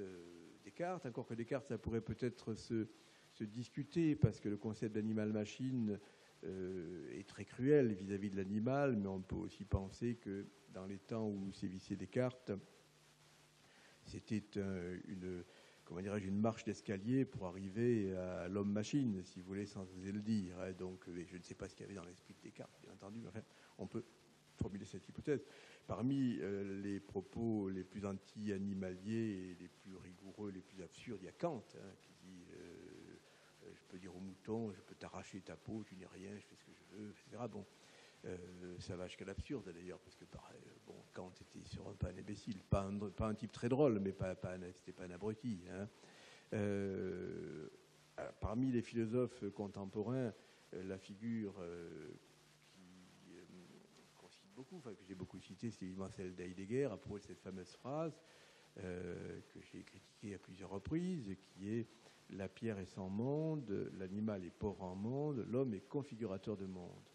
Je pense que cette phrase devrait être reformulée en la pierre est sans monde, le végétal est pauvre en monde, l'animal est configurateur de monde, parce que les animaux configurent leur monde, et configurent de manière un peu simplement au niveau du paysage, comme les termites, etc., mais également les castors. Enfin, il y a beaucoup de choses qui montrent que les animaux sont capables de configurer leur monde, hein. Et il le configure aussi sur le plan des relations sociales, mais il est sûr que Heidegger a considéré que l'animal avait été une toute petite chose sur le plan mental, hein. Et par exemple, cette idée que seuls les humains vivent et meurent, hein, enfin, les animaux cessent d'exister. Tout ça, ce sont des paroles verbales, enfin, je dirais, et qui plus est, qui se heurtent à la plus évidence des évidences, n'est-ce pas? C'est que les animaux ne veulent pas mourir, ils font tout ce qu'ils peuvent pour ne pas mourir. Donc, outre le fait qu'on connaît des comportements singuliers, surtout chez les éléphants et les chimpanzés, vis-à-vis de la mort, il est absolument banal et évident que les animaux ne veulent pas mourir et qu'ils font tout pour se maintenir en vie. Donc le fait de prétendre qu'ils cessent d'exister, que ça les importe peu, est à mon avis ridicule. Et inversement, le fait de prétendre que les humains pensent continuellement à la mort est également faux. Enfin, la plupart d'entre nous, nous ne pensons pas continuellement à la mort. Nous y pensons quand, évidemment, la situation se présente. Mais je doute que, je ne suis pas sûr que parmi vous, il y ait une seule personne qui ait pensé à sa mort aujourd'hui, n'est-ce pas? Donc, il est faux, tout simplement faux, de dire que nous pensons continuellement à la mort. On a la capacité de le faire. On a la capacité d'y penser. Il nous arrive d'y penser. Mais on n'y pense pas continuellement. Donc, vous voyez, il y a une espèce de grand... Et puis, alors, il y a beaucoup de philosophes qui... comment dirais-je, sont un peu les deux. Les gens ne se laissent pas forcément classifier, vous voyez. Donc, si vous prenez Nietzsche, par exemple, vous pouvez utiliser Nietzsche dans le sens qu'en fait Heidegger, et puis vous pouvez au contraire estimer que, d'une certaine façon, il y a une glorification de l'animal. Bon, donc, beaucoup de philosophes ne se laisseraient pas classer, fort heureusement du reste, hein, dans une écuelle ou dans une autre. Bon, ça fait partie de la pluralité des pensées. Et on a cependant l'impression que les scientifiques sont plus sensibles à cette question. En tout cas, ils s'y intéressent de façon plus précise. Est-ce que c'est vrai ou est-ce que du côté des scientifiques... Ça se discute, parce que, vous voyez, d'une certaine manière, comment dirais-je, quand vous êtes un expert, vous ne voulez pas apparaître comme étant un esprit sensible. Écoutez, je vais vous dire un exemple qui est le mien. Bon, c'est à la fois sans intérêt, et puis, bon, je suis l'animal que je connais à peu près le mieux, peut-être. Quand j'étais enfant, ou très jeune, Brigitte Bardot, les bébés phoques, tout ça, eh bien, je vais vous dire, je le confie avec une certaine honte, mais c'est la vérité, j'avais tendance à penser que c'était pas sérieux, quoi, que c'était des choses un peu ridicules, que quand on voulait faire de la science, c'était autre chose. Et je pense que ma position était tout simplement absurde. Il est absolument évident que écorcher vif des bébés phoques, c'est une pratique absolument cruelle. Et d'ailleurs, aujourd'hui, en un certain sens, Brigitte Bardot a quand même gagné. Je veux dire par là que quand j'étais enfant, presque tout le monde se foutait d'elle. Aujourd'hui, personne ne trouverait ridicule le fait de trouver scandaleux qu'on égorge vivant des pauvres bêtes, vous voyez, même si on continue souvent de se moquer de Brigitte Bardot pour telle ou telle raison. Donc, vous voyez, il y a... je veux dire par là que quand vous avez prétention, vous voyez, être un peu savant, quoi. Alors, un peu savant, ça commence dans l'enfance, vous voyez, quand petit garçon qui se croit très fort, hein. Ben vous avez tendance à penser que vous, le savant, ou le futur savant, ou le pseudo-savant, ou le savant nain, ben vous basez, vous voyez, sur autre chose que sur votre sensibilité, mais sur le savoir pur, etc., etc. Donc il peut advenir que l'expert soit assez distant. D'une certaine manière, prenez les vétérinaires, par exemple. Alors je ne sais pas si je vais choquer les gens en disant ça, mais surtout s'il y a des vétérinaires dans ça, mais je pense que beaucoup de vétérinaires ne sont pas nécessairement prêts à adhérer à beaucoup de choses que je viens de dire, parce que leur métier n'est pas celui-là. Ils sont experts, j'allais dire, du beefsteak, quoi, de la physiologie. Donc, on ne leur demande pas... Et d'ailleurs, c'est peut-être mieux qu'il n'ait pas nécessairement beaucoup de compassion. Il y a un médecin, par exemple, un médecin qui n'aurait que de la compassion pour son malade. Il serait sûrement un mauvais médecin. Parce que si, au lieu de soigner les gens, vous mettez à pleurer en même temps qu'eux, ben alors là, vous voyez, c'est la bérétina. Si devant un dépressif, vous cultivez sa dépression, bon. Donc, il est clair que l'expert doit prendre de la distance par rapport à sa cible. Hein. Donc, je crois que c'est pas le fait de savoir, le fait d'être en position de savoir des choses, ne vous met pas toujours en position de voir correctement le savoir. Hein. Si j'étais méchant, bon, j'étais un peu méchant avec les linguistes, hein, mais je dirais que je crois que les linguistes, en tant qu'experts, d'une certaine manière, ne comprennent pas fondamentalement le langage, en tout cas à travers les éléments que je vous ai indiqués, par réflexe d'expert. Réflexe un peu idiot, parce que si vous prenez le langage, ne prenez pas ça comme une critique de la linguistique, hein, mais le langage, ça n'est pas comme... Si vous prenez la physique des particules, les quarks, etc., les bosons, tous ces machins-là, ce sont des objets qui appartiennent conceptuellement aux physiciens des particules. C'est eux qui ont créé ces concepts. Ces mots leur appartiennent. Donc, ils ont toute légitimité pour dire ce qu'il faut comprendre par un électron, un boson, etc., tout ce que vous voulez. Mais le langage, il n'y a pas motif à ce que ce soit la propriété des linguistes. C'est un mot du langage courant, c'est le cas de le dire, dont nous faisons usage quotidiennement. Donc, d'une certaine manière, nous avons, nous tous, autant de légitimité à prétendre avoir ce qu'est le langage que le linguiste professionnel. Je ne dis pas qu'il n'est pas titulaire d'un savoir riche, etc. Ce n'est pas ce que je veux vous dire. Mais je veux vous dire que la définition du langage, il me paraît plus légitime que ce soit la définition de l'homme de la rue, ou disons de l'homme cultivé, raisonnablement cultivé, celui qui lit le dictionnaire, si vous voulez, plutôt que celui d'un expert qui viendra dire « ça m'appartient ». Donc je veux dire par là que pour revenir à votre question, il ne faut pas penser que le fait d'être un expert, le fait d'être proche du savoir, vous donne toutes les armes pour avoir un regard pertinent sur les choses. Je pense que beaucoup d'experts ne voient pas les choses qu'ils devraient voir. D'ailleurs, on le sait bien, enfin, les exemples dans la société ne manquent pas. Toujours pour poursuivre sur cette question de la philosophie, alors on a parlé du côté des humains, mais votre livre concerne avant tout les animaux non humains. Alors on a parlé des singes, et dans votre site il y a également les poussins. Alors en quoi, par exemple, les poussins sont-ils des philosophes kantiens, peut-être? Vous savez, d'une certaine manière, tous les animaux sont kantiens, en ce sens qu'ils ont tous un esprit de catégorie. Hein. C'est d'ailleurs aussi une idée intéressante, c'est ça, l'idée que les êtres, tous les animaux, enfin disons, tous les animaux, en tout cas, mettons les vertébrés, hein, pour simplifier, ont un esprit de catégorie, catégorisent les objets de leur environnement. Ça n'est d'ailleurs pas une surprise, car les autres êtres vivants ont à peu près le même problème que nous. Nous vivons dans un environnement qui est extrêmement riche, avec une infinité de choses autour de nous. Pas seulement dans le monde civilisé, mais imaginez-vous dans la jungle, dans la savane, vous verrez, vous aurez autour de vous une multitude de choses, des arbres, des racines, des plantes, des oiseaux, des feuilles mortes, des grains de sable, enfin que sais-je, c'est infini ce qui est autour de vous. Et vous avez donc besoin, enfin, mais nous, les animaux en général, nous avons besoin de classifier les objets pour pouvoir avoir une démarche opérationnelle, n'est-ce pas? Si nous classifions les choses sans les ranger dans des cases, dans des catégories, nous ne pourrions pas nous y retrouver. Hein. Donc il est bien normal que les animaux non humains aient aussi un esprit de catégorie et que ces catégories soient des catégories qu'on pourrait qualifier de kantiennes, des catégories innées, des catégories de l'entendement. Et on sait bien d'ailleurs que enfin, ça fait partie des belles choses qu'ont montré les sciences cognitives dans l'espèce humaine, c'est le fait qu'il y a effectivement un ensemble de catégories qui sont parfaitement innées et qu'il n'est pas nécessaire d'expliquer aux enfants. Prenez les notions de forme, la notion d'isolement d'un objet. C'est pas évident. Après tout, vous voyez, on voit des formes. Qu'est-ce qui fait que j'individualise le corps des gens ici, et puis que j'individualise un vêtement, un verre, etc., etc. il est dans notre...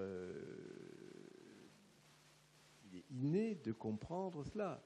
De même, les catégories de relations de cause à effet. Vous voyez, on le sait à travers les expériences faites sur des bébés, n'est-ce pas? Si vous faites rouler une bille sur la table, n'est-ce pas, et que par un biais expérimental, la bille ne tombe pas, l'enfant, le bébé sera étonné. On le sait qu'il est étonné parce qu'il regardera plus longtemps. Il s'attend à ce que ça tombe. Il sait que ça tombe. Vous voyez, on n'a pas besoin de lui expliquer ce genre de choses. La plupart des concepts les plus importants de la psychologie, il n'est nul besoin de les expliquer aux enfants pour qu'ils les comprennent. D'ailleurs, par parenthèse, s'il fallait leur expliquer, je ne vois pas comment on ferait. Parce que, vous voyez, si on devait expliquer les choses à partir de rien, c'est-à-dire que si aucun concept n'était prédéterminé dans notre esprit, je crois que nous ne pourrions rien expliquer à personne et que nous ne pourrions rien comprendre de personne. Pour comprendre quelque chose, il faut avoir un cadre préétabli qui fasse que ce que l'on voit, ce que l'on observe, ce qu'on étudie, ait une forme de sens. Sinon, les choses seraient dépourvues de signification. Donc, il existe effectivement des catégories de l'entendement qui sont innées, parfaitement innées, et bien sûr, c'est qu'il en va de même pour tous les animaux. C'est pareil pour l'aptitude à compter, enfin, pour numériser les petits chiffres dessous de 5. Pratiquement tous les animaux chez qui on a étudié ça savent compter. Et là encore, ça fait sens. C'est pas par l'opération du Saint-Esprit. Il y a une utilité à cela. Si vous êtes un oiseau et que vous avez pondu 5 œufs, c'est bien que vous ayez une idée du nom, parce que le jour où il y en a un 6e, c'est peut-être un coucou, etc. Bon, alors le coucou, comme il est futé, il va virer un œuf, évidemment. Donc c'est une course sans fin évidemment dans la course de l'évolution. Ou si vous êtes une antilope et que vous voyez 5 lions et qu'à un moment donné, vous n'en voyez plus que 3, c'est utile que vous ayez su compter jusqu'à 5 parce que vous savez qu'il y en a 2 qui ne sont pas là et que ce sont les 2 plus importants, par parenthèse. Hein. Donc, ce n'est pas un mystère, ce n'est pas l'opération des esprits, c'est simplement le fait que ce sont des objets de la connaissance qui sont utiles pour vivre dans le monde. Si on vit dans un monde, ce qui est le cas des êtres vivants, on a besoin d'avoir des outils cognitifs qui nous permettent de fonctionner. Et ces outils cognitifs sont fondamentalement les mêmes, puisque nous vivons dans le même monde. Enfin, pour autant qu'on le sache, il y en a peut-être qui vivent dans des mondes extraterrestres, mais enfin, pour les animaux dont on parle, humains et non humains, nous vivons à peu près dans le même monde, même si nous ne nous percevons pas exactement de la même manière, n'est-ce pas? On est soumis également à la pesanteur, vous voyez, des choses comme ça. Donc, il faut qu'on se repère. Et c'est pour ça que je pense que les concepts élémentaires de la physique sont fondamentalement innés. Ça ne veut pas dire que les gens les formalisent, n'est-ce pas? Les animaux non humains les formalisent, mais les humains non cultivés ne les formalisent pas davantage. Pas les Beauchimans ne connaissent rien aux lois de la physique. Ils connaissent les lois de la physique, mais ils ne connaissent rien de ce qu'on apprend dans les livres. Hein. Ces choses-là sont innées parce qu'elles sont nécessaires pour vivre dans le monde. Et nous avons les mêmes lois que les autres animaux parce que nous vivons dans le même monde et qu'on a affaire. Peut-être que des animaux qui vivraient dans une atmosphère complètement différente de la nôtre auraient des outils cognitifs très différents parce que précisément leur environnement serait très différent. Alors on en revient aux philosophes humains. On en parlait tout à l'heure lorsque nous discutions au restaurant, mais on a l'impression qu'il y a quand même une nouvelle orientation qui est prise et que désormais cette question animale touche de façon beaucoup plus franche à la fois le public, monsieur tout le monde, monsieur et madame tout le monde, et également les philosophes. Hein. On sait que, par exemple, un philosophe très connu comme Luc Ferry s'intéresse à ces questions, Finkielkraut, mais également Elisabeth de Fontenay s'intéresse à publier des livres tout à fait intéressants sur le sujet. Qu'est-ce que vous pensez de ce mouvement de société générale chez les philosophes en particulier? Alors, il y a les philosophes et il y a la société. C'est vrai que dans la société au sens large a considérablement évolué dans un sens pro-animaliste. Et cette évolution, elle ne nécessite pas de connaissances scientifiques nécessairement. Hein. Je pense que ou alors des connaissances relativement élémentaires telles que regarder un chien, un chat. Donc on peut, par la simple émotion et le simple sentiment, percevoir qu'effectivement les animaux sont des êtres avec des émotions et des sentiments, et percevoir accessoirement que tout de même on leur a fait plutôt de mal, plus du mal que du bien au cours de l'histoire, à travers toute l'histoire humaine. Hein, et qu'on continue, ne serait-ce que pour l'alimentation. Bon. Donc ça, je crois qu'il y a un mouvement de la sensibilité qui ne nécessite pas nécessairement le travail de la science. Hein. Moi, ma besogne, c'est de faire un travail de la pensée, mais je suis conscient que sans ce travail de la pensée, on peut avoir une sensibilité en faveur de l'animal. Concernant les philosophes, il est remarquable de noter depuis quelques années une évolution dans le même sens, qui n'allait pas de soi, parce que vous avez cité Luc Ferry, par exemple, et Luc Ferry, j'ai beaucoup critiqué Luc Ferry gentiment, mais enfin, parce que justement sur l'animal, il a écrit beaucoup de choses que je considère comme totalement fausses, ayant un point de vue qui est à peu près celui d'Heidegger, d'ailleurs, il est très influencé par Heidegger, et en écrivant un nombre considérable de choses, mais des choses fausses comme les écrivent les philosophes, parce qu'ils ne se rendent pas compte eux-mêmes de ce qu'ils écrivent. Par exemple, Luc Ferry a écrit dans un de ses livres, vous voyez, les hommes, on voit bien qu'ils sont tous différents, alors qu'en les fourmis, elles sont toutes les mêmes. Alors, premièrement, c'est faux. Les gens qui étudient les fourmis savent que c'est pas vrai. Mais de l'autre côté, on a envie de dire à Luc Ferry, mais enfin, qu'est-ce que vous en savez, quoi? Et c'est évident que si Luc Ferry était là, il serait le premier à reconnaître qu'il ne sait pas, évidemment. Ça lui paraissait simplement, c'est un automatisme, vous voyez. C'est pas une marque d'imbécilité, on dit tout, demande des choses de manière automatique, et si on les analyse ensuite, on peut dire qu'effectivement, maintenant, je comprends aussi que du point de vue d'un humain, deux fourmis, ça paraît à peu près identique, alors que bon, on voit bien qu'on n'est pas pareil que ses voisines. Bon. Mais il est clair que les philosophes contemporains ont évolué, effectivement. Certains étaient Onfray, par exemple, a une sensibilité en faveur de l'animal qui est caractérisée depuis longtemps, Isabelle de Fontenay, bien sûr. Pour Finkielkraut et pour Luc Ferry, c'est plus récent. Alors ça va aussi partiellement, mais de manière ambiguë, de pair avec une sensibilité en faveur d'autrui. C'est-à-dire que les philosophes, comme tous les humains, se rendent compte que quand même l'histoire humaine, y compris présente, est faite de beaucoup de cruauté, y compris des pires atrocités d'ailleurs. Hein. Bon, il suffit de lire les journaux, même si on ne les lit pas d'ailleurs. Bon, on sait bien qu'il se passe des choses horribles et que bon, les gens de bon sens, à peu près normalement constitués, trouvent quand même que la cruauté est une chose anormale, que le crime est une chose anormale, enfin, etc., etc. Donc, ces gens-là prennent conscience que, incontestablement, on a fait grand tort aux animaux non humains tout au cours de l'histoire et aujourd'hui encore. Donc, je crois qu'il y a un certain sens de reconnaître cet état de fait qui est une forme de lucidité, disons.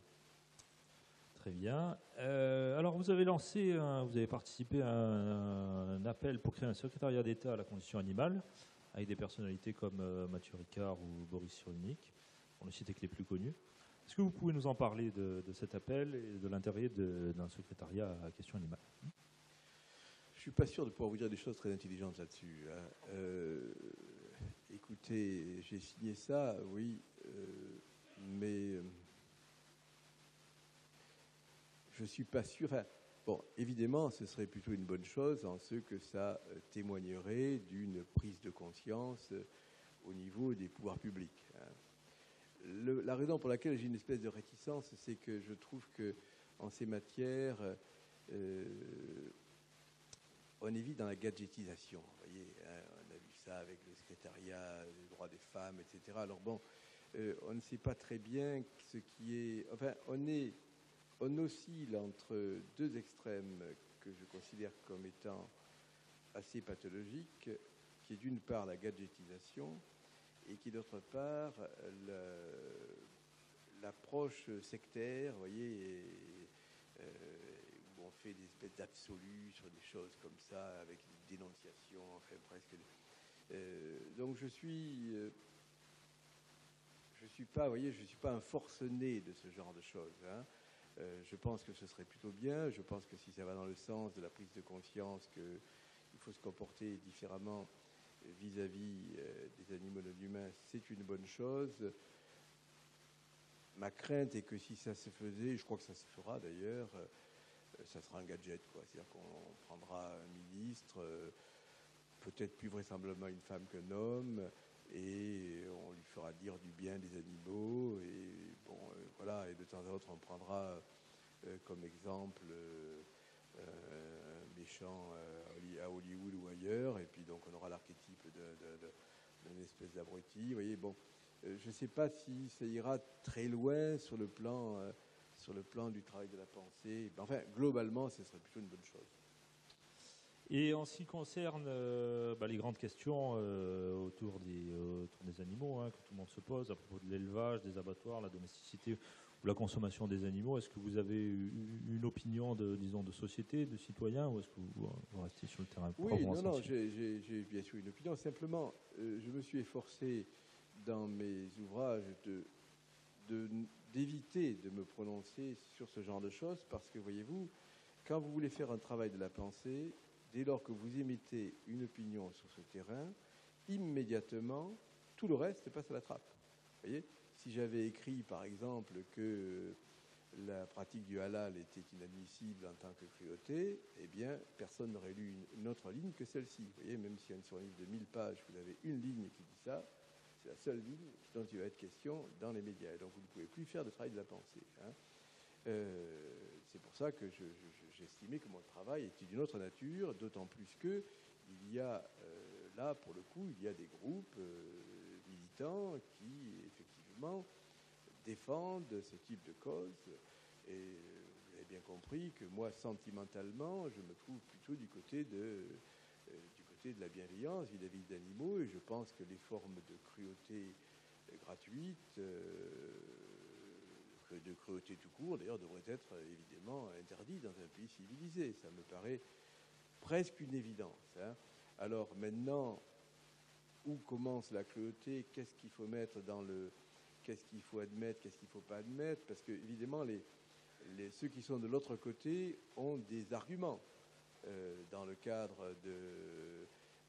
si vous prenez la corrida, vous aurez des gens qui vont dire oui, mais c'est une tradition historique, etc. Si vous prenez le halal, des gens diront oui, mais c'est notre religion, on pense qu'on est obligé de le faire, etc., etc. Donc chacun a des arguments qui valent ce qu'ils valent. C'est là où quand même, évidemment, normalement, la loi devrait orienter les choses un peu pour faire en sorte que certaines choses ne soient plus permises. Donc moi, ma sensibilité est effectivement globalement du côté de la cause animale. Il y a toutefois un cas très particulier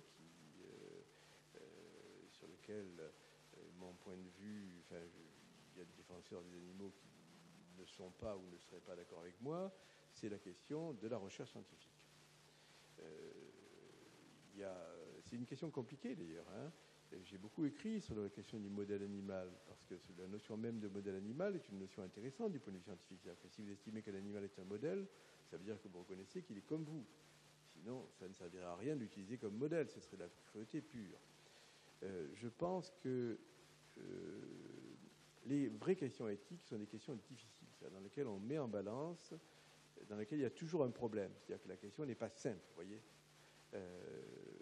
Et dans le cadre de l'expérimentation animale, il y a la question de ce que Jacques Monod a appelé l'éthique de la connaissance. Moi, je pense que la connaissance est une valeur très importante, peut-être la plus importante de toutes. Si je dois parler en toute sincérité, je pense que la connaissance est une valeur plus importante que la médecine humaine, par exemple. La lutte contre les maladies. Hein. On n'est pas obligé de partager mon point de vue. Je suis sûr que la plupart d'entre vous ne le partagent pas, mais enfin, je vous donne mon sentiment. Hein. Et donc, je pense que de ce point de vue, l'expérimentation animale, pour en parler, il faut mettre en balance à la fois le fait qu'on fait quelque chose à un animal qui plus est quelqu'un qui n'a rien demandé, hein, qui n'est pas volontaire pour l'expérience. Encore que maintenant, il y a de plus en plus d'études dans lesquelles l'animal est volontaire pour l'expérience. Hein. Donc, il est partenaire de la banite. Hein. Mais bon, pas lorsqu'on lui met une électrode dans le cerveau. Vous voyez. Et donc, il faut mettre en balance cet inconvénient avec l'apport de connaissances que cela a. Mais c'est une vraie difficulté. Hein. Mais je crois que c'est le propre des questions éthiques. Je pense qu'aujourd'hui, la plupart des gens, là on sort un peu de notre sujet, mais ont un mauvais regard sur l'éthique. La plupart des gens pensent que les problèmes éthiques, il y a une solution. Quoi, vous voyez. Prenons le problème de l'avortement, par exemple. La plupart des gens pensent que ou l'avortement, c'est pas un problème parce que ça touche les enfants, les bébés, les fœtus ne sont pas des êtres humains, soit que c'est pas possible parce que précisément ce sont des êtres humains.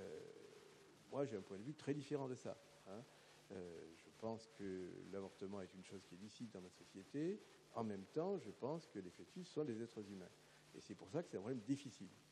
Parce qu'il ne faut pas se cacher que, à mon avis, le fait de pratiquer un avortement, ça revient à tuer quelqu'un qui est un être humain, qui n'est pas encore un ananas développé, tout ça.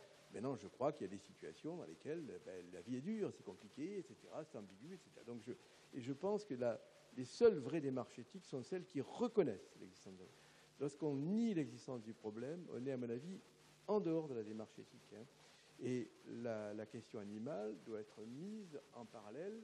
De la même manière, vous voyez, on doit mettre en balance le pour et le contre, et ce que ça engage, et le problème que ça pose. Alors, globalement, je vous ai dit que dans les différentes... si demain, il n'y avait ni corrida, ni chasse, ni halal, je pense que ce serait mieux. Le monde serait mieux qu'il n'est aujourd'hui. Bon, alors maintenant, je pense qu'il ne faut pas non plus faire des lois comme ça en discutant au café du commerce, qu'il faut tenir compte d'un ensemble de choses, de contraintes, voilà, que c'est pas... et puis qu'il faut écouter la sensibilité de tout le monde, mais c'est ma vision générale des choses. Et justement, en ce qui concerne le droit des animaux aujourd'hui en France, où est-ce qu'on en est? Quel est l'état des lieux, si vous le connaissez? Et est-ce qu'il y a des législations qui vous semblent intéressantes dont on pourrait s'inspirer? Alors, il y a une évolution du droit. Alors, sur le droit, j'aurais un peu la même réponse que tout à l'heure. Moi, je suis très sceptique sur le droit. Vous voyez, je serais même plutôt pour la suppression du droit et remplacer le droit par la justice, car je crois que, de manière générale, le droit, c'est le contraire de la justice. Mais c'est un autre débat. Alors, globalement, il y a eu quand même une évolution assez importante. Vous savez que la loi de base en France était la loi dite Grammont, qui remonte à un siècle et demi, et qui considérait que la cruauté sur l'animal devait être punie, mais pas à cause de l'animal, à cause du fait que ça donnait le spectacle de la cruauté, qu'il n'est pas sain dans une société d'avoir le spectacle de la cruauté. C'est-à-dire que ce n'est pas à cause de la personne qui souffre, mais à cause de la personne qui regarde celle qui souffre. Là, la loi a quand même évolué considérablement, a reconnu à différentes époques que les animaux étaient capables de souffrir, d'éprouver quelque chose, et que c'était un problème. La loi, ça a été refait, je crois, en 2015, la dernière en date, conserve quand même une forme d'ambiguïté, puisque, je ne suis pas du tout juriste, il y a peut-être certainement des gens beaucoup plus compétents que moi dans cette salle. L'idée était que les animaux ne sont ni des personnes ni des choses, mais qu'on peut les considérer quand même comme des biens meubles dans la mesure où quelque chose qui n'est... C'est une manière de protéger l'animal que de le considérer comme un bien, parce que s'il n'est pas un bien, à la limite, n'importe qui peut lui faire tout ce qu'on veut. Vous voyez, donc c'est une espèce d'ambiguïté de la loi. Ce qui serait, à mon avis, logique, serait de considérer qu'il y a effectivement... alors les juristes ne souhaitent pas trop, et les philosophes aussi, considérer les animaux comme des personnes sur le plan juridique, parce qu'ils disent que ce sont des humains qui défendent les animaux. Ce ne sont pas les animaux eux-mêmes qui vont devant les tribunaux pour se défendre. Je crois que cet argument est sans valeur, parce que le propre, précisément, normalement, de la loi et du droit, c'est de défendre le plus faible, et que donc on défend comme ça les enfants, les handicapés, les personnes âgées démentes, enfin leurs tuteurs les défendent. Donc le fait qu'on ne soit pas en situation d'aller se défendre devant les tribunaux n'est pas, à mon avis, suffisant pour considérer qu'on ne doit pas être défendu devant les tribunaux. Mais c'est l'une des raisons pour lesquelles il y a la réticence à utiliser ce concept de personne, et puis il y a la charge affective qu'il y a derrière. Donc, il y a eu incontestablement des progrès, mais qui ne vont pas jusqu'à la reconnaissance, puisque finalement, in fine, du point de vue de la loi, ça reste des biens. Donc ça appartient à quelqu'un. Et bien sûr, ceci ne concerne que les animaux qui appartiennent à quelqu'un, c'est-à-dire les animaux sauvages échappent à tout cela. Alors vers quoi on ira, c'est difficile à prévoir. Probablement qu'on va faire de nouvelles lois, parce que bon, on en fait toujours comme ça. Est-ce que ces lois apporteront quelque chose? On verra bien. Hein. Mais moi, je suis plus intéressé par l'évolution des sensibilités des gens que par l'évolution de l'arsenal juridique lui-même. Très bien, merci beaucoup pour cette intervention. Il nous reste 15-20 minutes pour des questions. Merci. Alors j'ai 2 questions. La première, parce que c'est intéressant en fait, quand vous parlez de droits des animaux, les exemples qui sont venus, c'est le tribunal également, enfin le ministère pour les droits des femmes, etc. Ma première, c'est que pensez-vous du coup de cet engouement ou de cette prise de conscience de la sensibilité animale et de la remise en cause plus large de valeurs peut-être même, qui sont symboliquement associées au masculin de force, de contrôle et peut-être des valeurs maintenant qui sont plus reconnues et plus peut-être relevant de la symbolique féminine de soins autrui, de sympathie dont vous développiez au début. En gros, que pensez-vous du lien entre la prise de conscience de la sensibilité animale et l'écoféminisme, le mouvement écoféministe au plus large?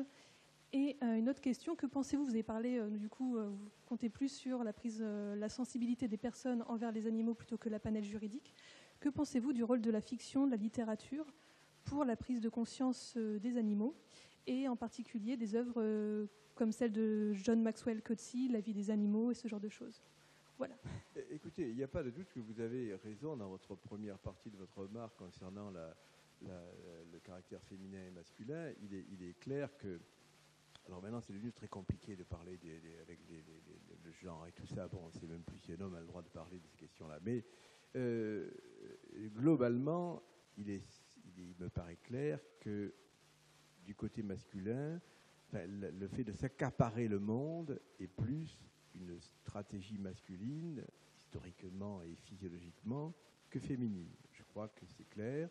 Et inversement, je pense qu'il est également clair que l'empathie est plus du côté féminin.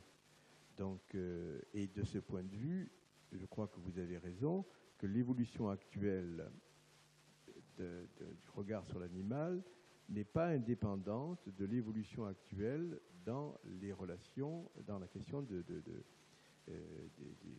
hommes et des femmes, hein, dans l'espèce humaine. Donc je pense qu'il y a effectivement une forme il y a une parenté entre les deux. Hein. Ça, je pense que c'est une réalité objective. Hein. Jusqu'où ça va, je ne saurais pas vous le dire, mais je suis d'accord avec vous sur le fait que ces deux évolutions sont reliées d'une manière ou d'une autre. Hein. Alors l'aspect littérature, vous avez raison, il est évident que la littérature est aussi un témoin culturel par-delà la science, par-delà la réflexion philosophique, de manière de regarder le monde. Enfin, les écrivains sont des témoignages de la pensée de leur temps, et que ce que l'on voit dans la littérature, ça valait pour la philosophie, on l'a dit tout à l'heure, mais il y a aussi aux marges de la philosophie, il y a toute une espèce de littérature dont on ne saurait dire si c'est de la littérature ou si c'est de la philosophie, c'est les deux à la fois, qui effectivement va dans ce sens-là. Je crois qu'effectivement ça participe de l'évolution de ces sensibilités, je le crois volontiers. Oui, alors moi je voulais revenir sur la spécificité de l'être humain à laquelle je reste attaché. Et j'ai remarqué que parmi justement, lorsque vous avez essayé d'énumérer les niveaux ou les plans où la question était considérée, vous n'avez pas du tout parlé de l'art, de la création artistique, si riche, et si ancienne et si diverse dans le monde des humains depuis, on ne saurait dire quand. Voilà. Alors, plus fondamentalement, ce qu'il m'apparaît, mais avec beaucoup d'ignorance sur la question animale, c'est que je veux bien admettre que l'animal a un rapport au monde, qu'il configure son monde de manière riche.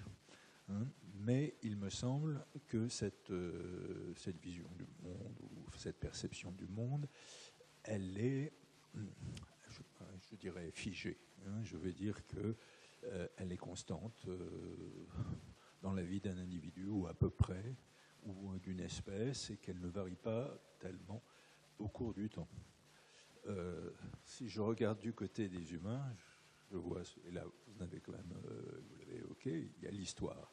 Et qu'est-ce que c'est que l'histoire, surtout depuis quelques dizaines de milliers d'années? C'est la création incessante de nouvelles représentations du monde, qu'elles soient scientifiques, religieuses, littéraires, etc.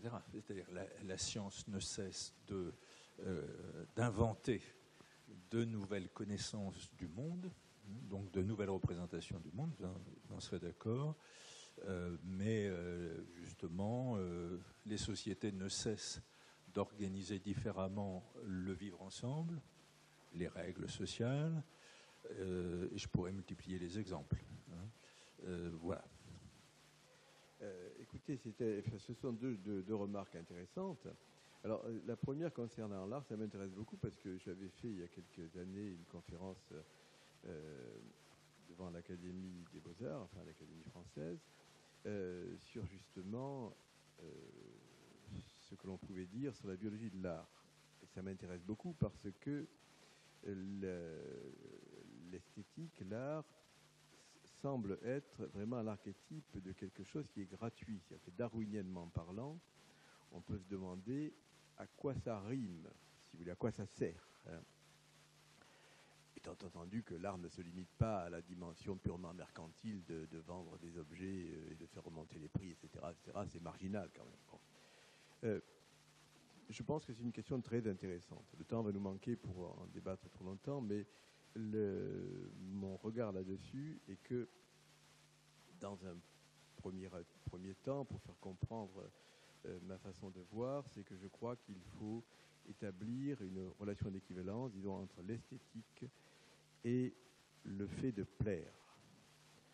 Ce qui est assez proche comme concept, et il fait sens de considérer qu'on soit attiré vers des belles choses, d'abord vers quelque chose que nous considérons comme beau par excellence, qui est le partenaire sexuel.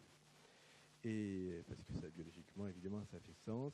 Et un certain nombre d'investigations, j'y vais à grands traits, parce que le temps nous manque, ont notamment permis expérimentalement, vous voyez qu'on peut faire des choses que l'on ne penserait pas nécessairement, ont montré l'importance du sens de la symétrie comme étant une relation privilégiée. Les organismes, les êtres vivants privilégient les êtres symétriques. On le sait par notamment différentes expériences qui ont été faites chez les insectes, où on peut couper un bout d'aile, vous voyez.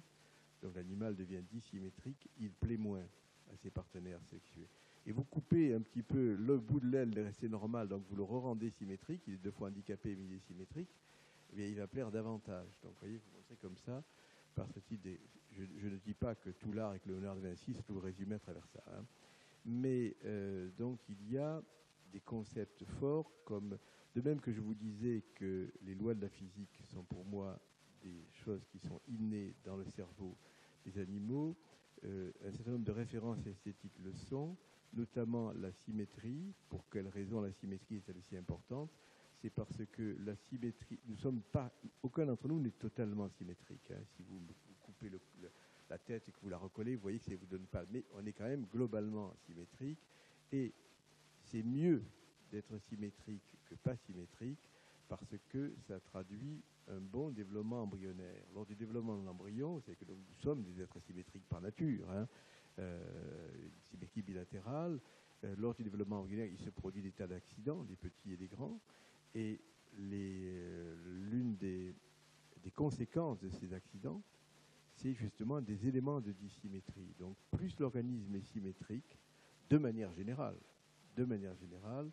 plus son développement embryonnaire s'est effectué de manière satisfaisante, et donc plus il est éventuellement un partenaire sexuel, s'il s'agit de cela, digne d'intérêt. Je veux dire par là, ça ne résout pas la question de l'esthétique, je n'ai pas cette ambition, mais je veux vous dire que même sur des domaines comme celui-là, il ne faut pas se dire qu'a priori, il n'est pas possible d'avoir un regard scientifique pertinent à la lumière de la biologie de l'évolution.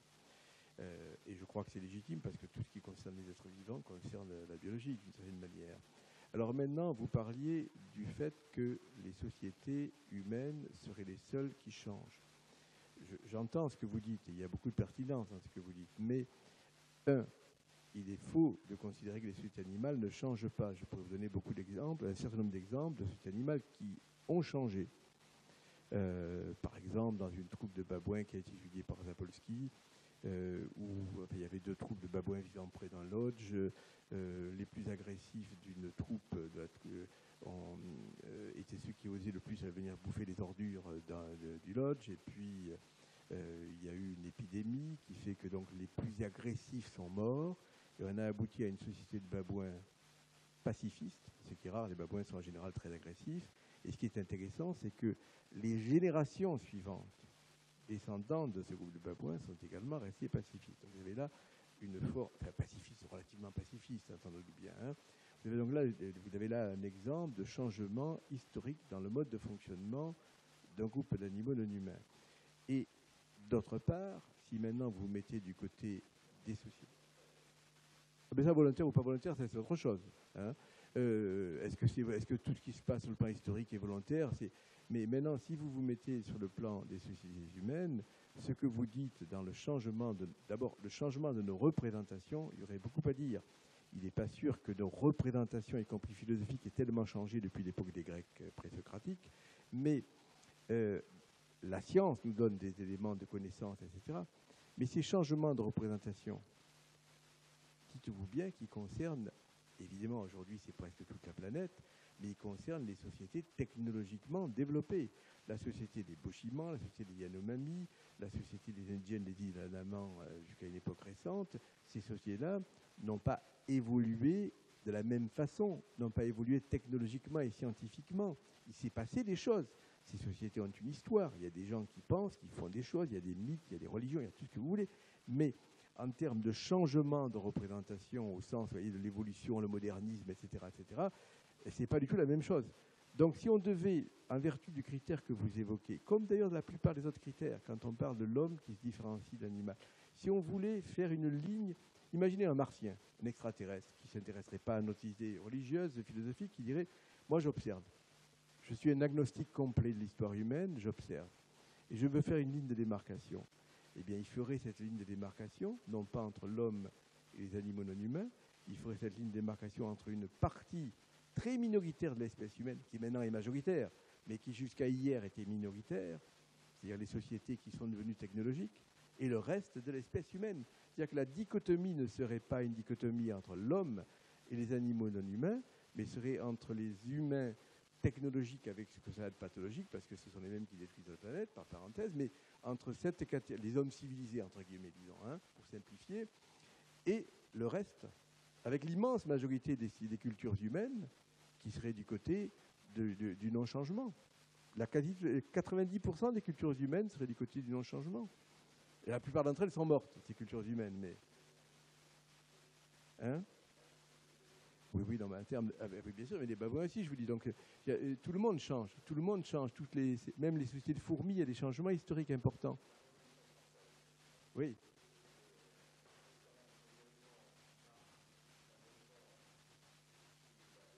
Oui. C'est pas une société primitive, la société française, la Révolution française, quand même. Oui.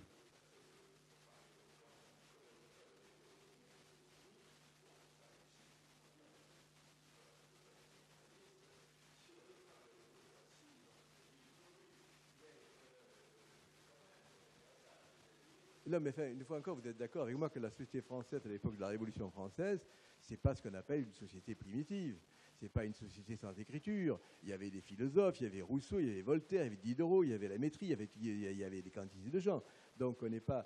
Moi, ce que je veux vous dire, personne ne saurait dire combien il y a eu de cultures humaines, mais il y en a eu des dizaines de milliers, ne serait-ce qu'en Amérique du Sud, je ne sais combien de milliers on pourra en trouver, de sociétés qui n'avaient pas d'écriture, et qui avaient de la technologie. Toutes les sociétés humaines ont de la technologie, mais qui n'avaient pas une technologie du progrès, hein, telle que celle que nous avons, nous, et comme la sociologie, cette culture du progrès, nous l'avons mise à peu près partout, ou plus précisément, on a plus ou moins fait sont morts ceux qui ne l'avaient pas adopté, sauf quelques points résiduels, hein, ça a fait, mais vous voyez, c'est cruel de dire ça, hein, que si on voulait vraiment raisonner en tant qu'extraterrestre pour dire où est-ce qu'on met la ligne de fracture, on la mettrait au sein de l'espèce humaine.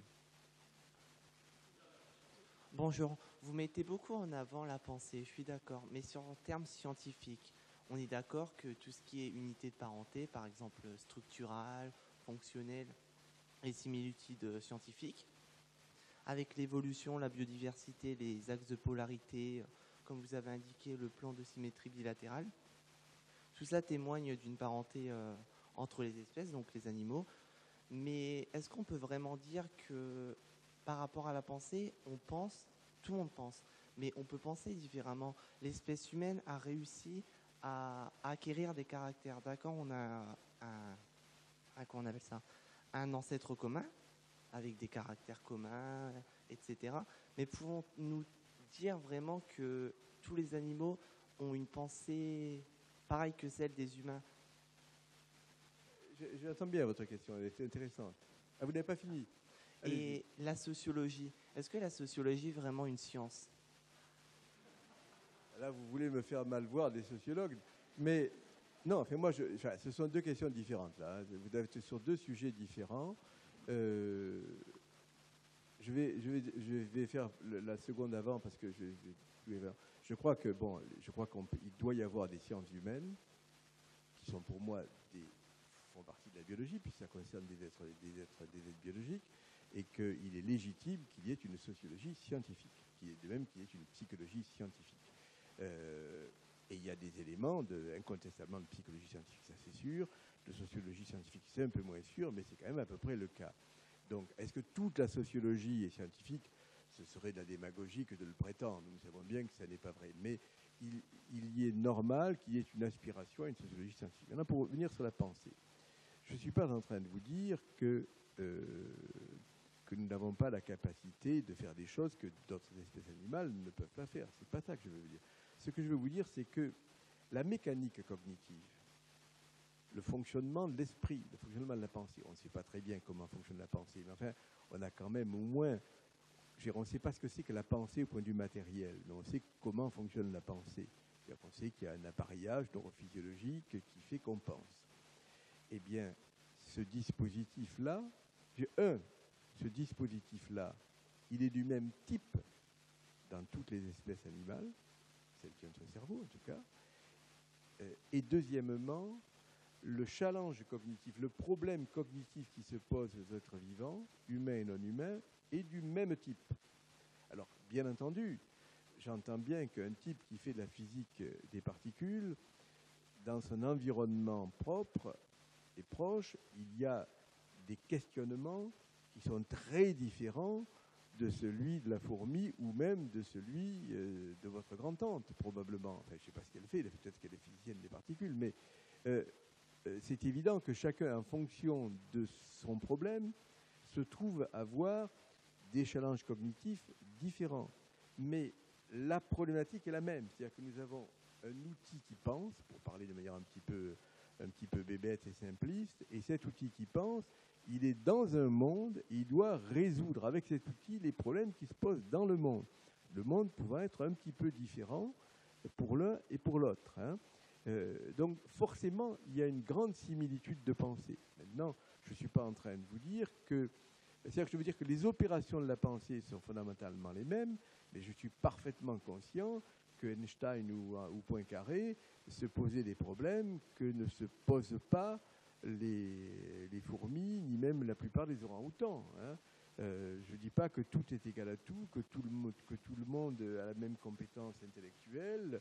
D'ailleurs, tous les humains n'ont pas la même compétence intellectuelle, donc il est normal qu'il y ait une variété. Mais dans la nature, vous voyez, dans la nature de l'opération mentale, sauf si vous considérez que les opérations mentales viennent du Saint-Esprit, c'est-à-dire qu'il y a une espèce de truc extérieur à la corporalité qui vous illumine et qui n'illuminerait que certains êtres sur Terre parce que, disons, Dieu aurait mis une âme uniquement sur certains types d'êtres vivants, sauf à penser cela, et je crois que peu de gens pensent cela aujourd'hui, le dispositif mental qu'ont les êtres vivants est fabriqué de la même chair, enfin du même type, avec les mêmes types de molécules, les mêmes types de fonctionnement, et que par ailleurs, notre problème est le même à tous, c'est de vivre dans le monde et de comprendre le monde qui est autour de nous. Vous voyez, ça ne veut pas dire qu'on est tous aussi intelligents les uns que les autres, ça ne veut pas dire qu'on fait exactement... Et donc les opérations mentales sont à peu près du même type, mais on peut avoir des stratégies cognitives différentes pour réaliser nos objectifs. Allô, oui. Donc voilà, ce sera le mot de la fin. On vous remercie toutes et tous pour vous être déplacés. On espère que cette conférence vous a plu et intéressé. Et on remercie évidemment Monsieur Yves Christen pour son intérêt, pour ses explications tout à fait passionnantes et éclairantes. Voilà. Et on vous invite à prendre connaissance de ces livres qui sont disponibles à la bibliothèque, bien entendu. Alors, on espère vous revoir très prochainement dans les bibliothèques d'Amiens Métropole et on vous souhaite une excellente soirée. Voilà.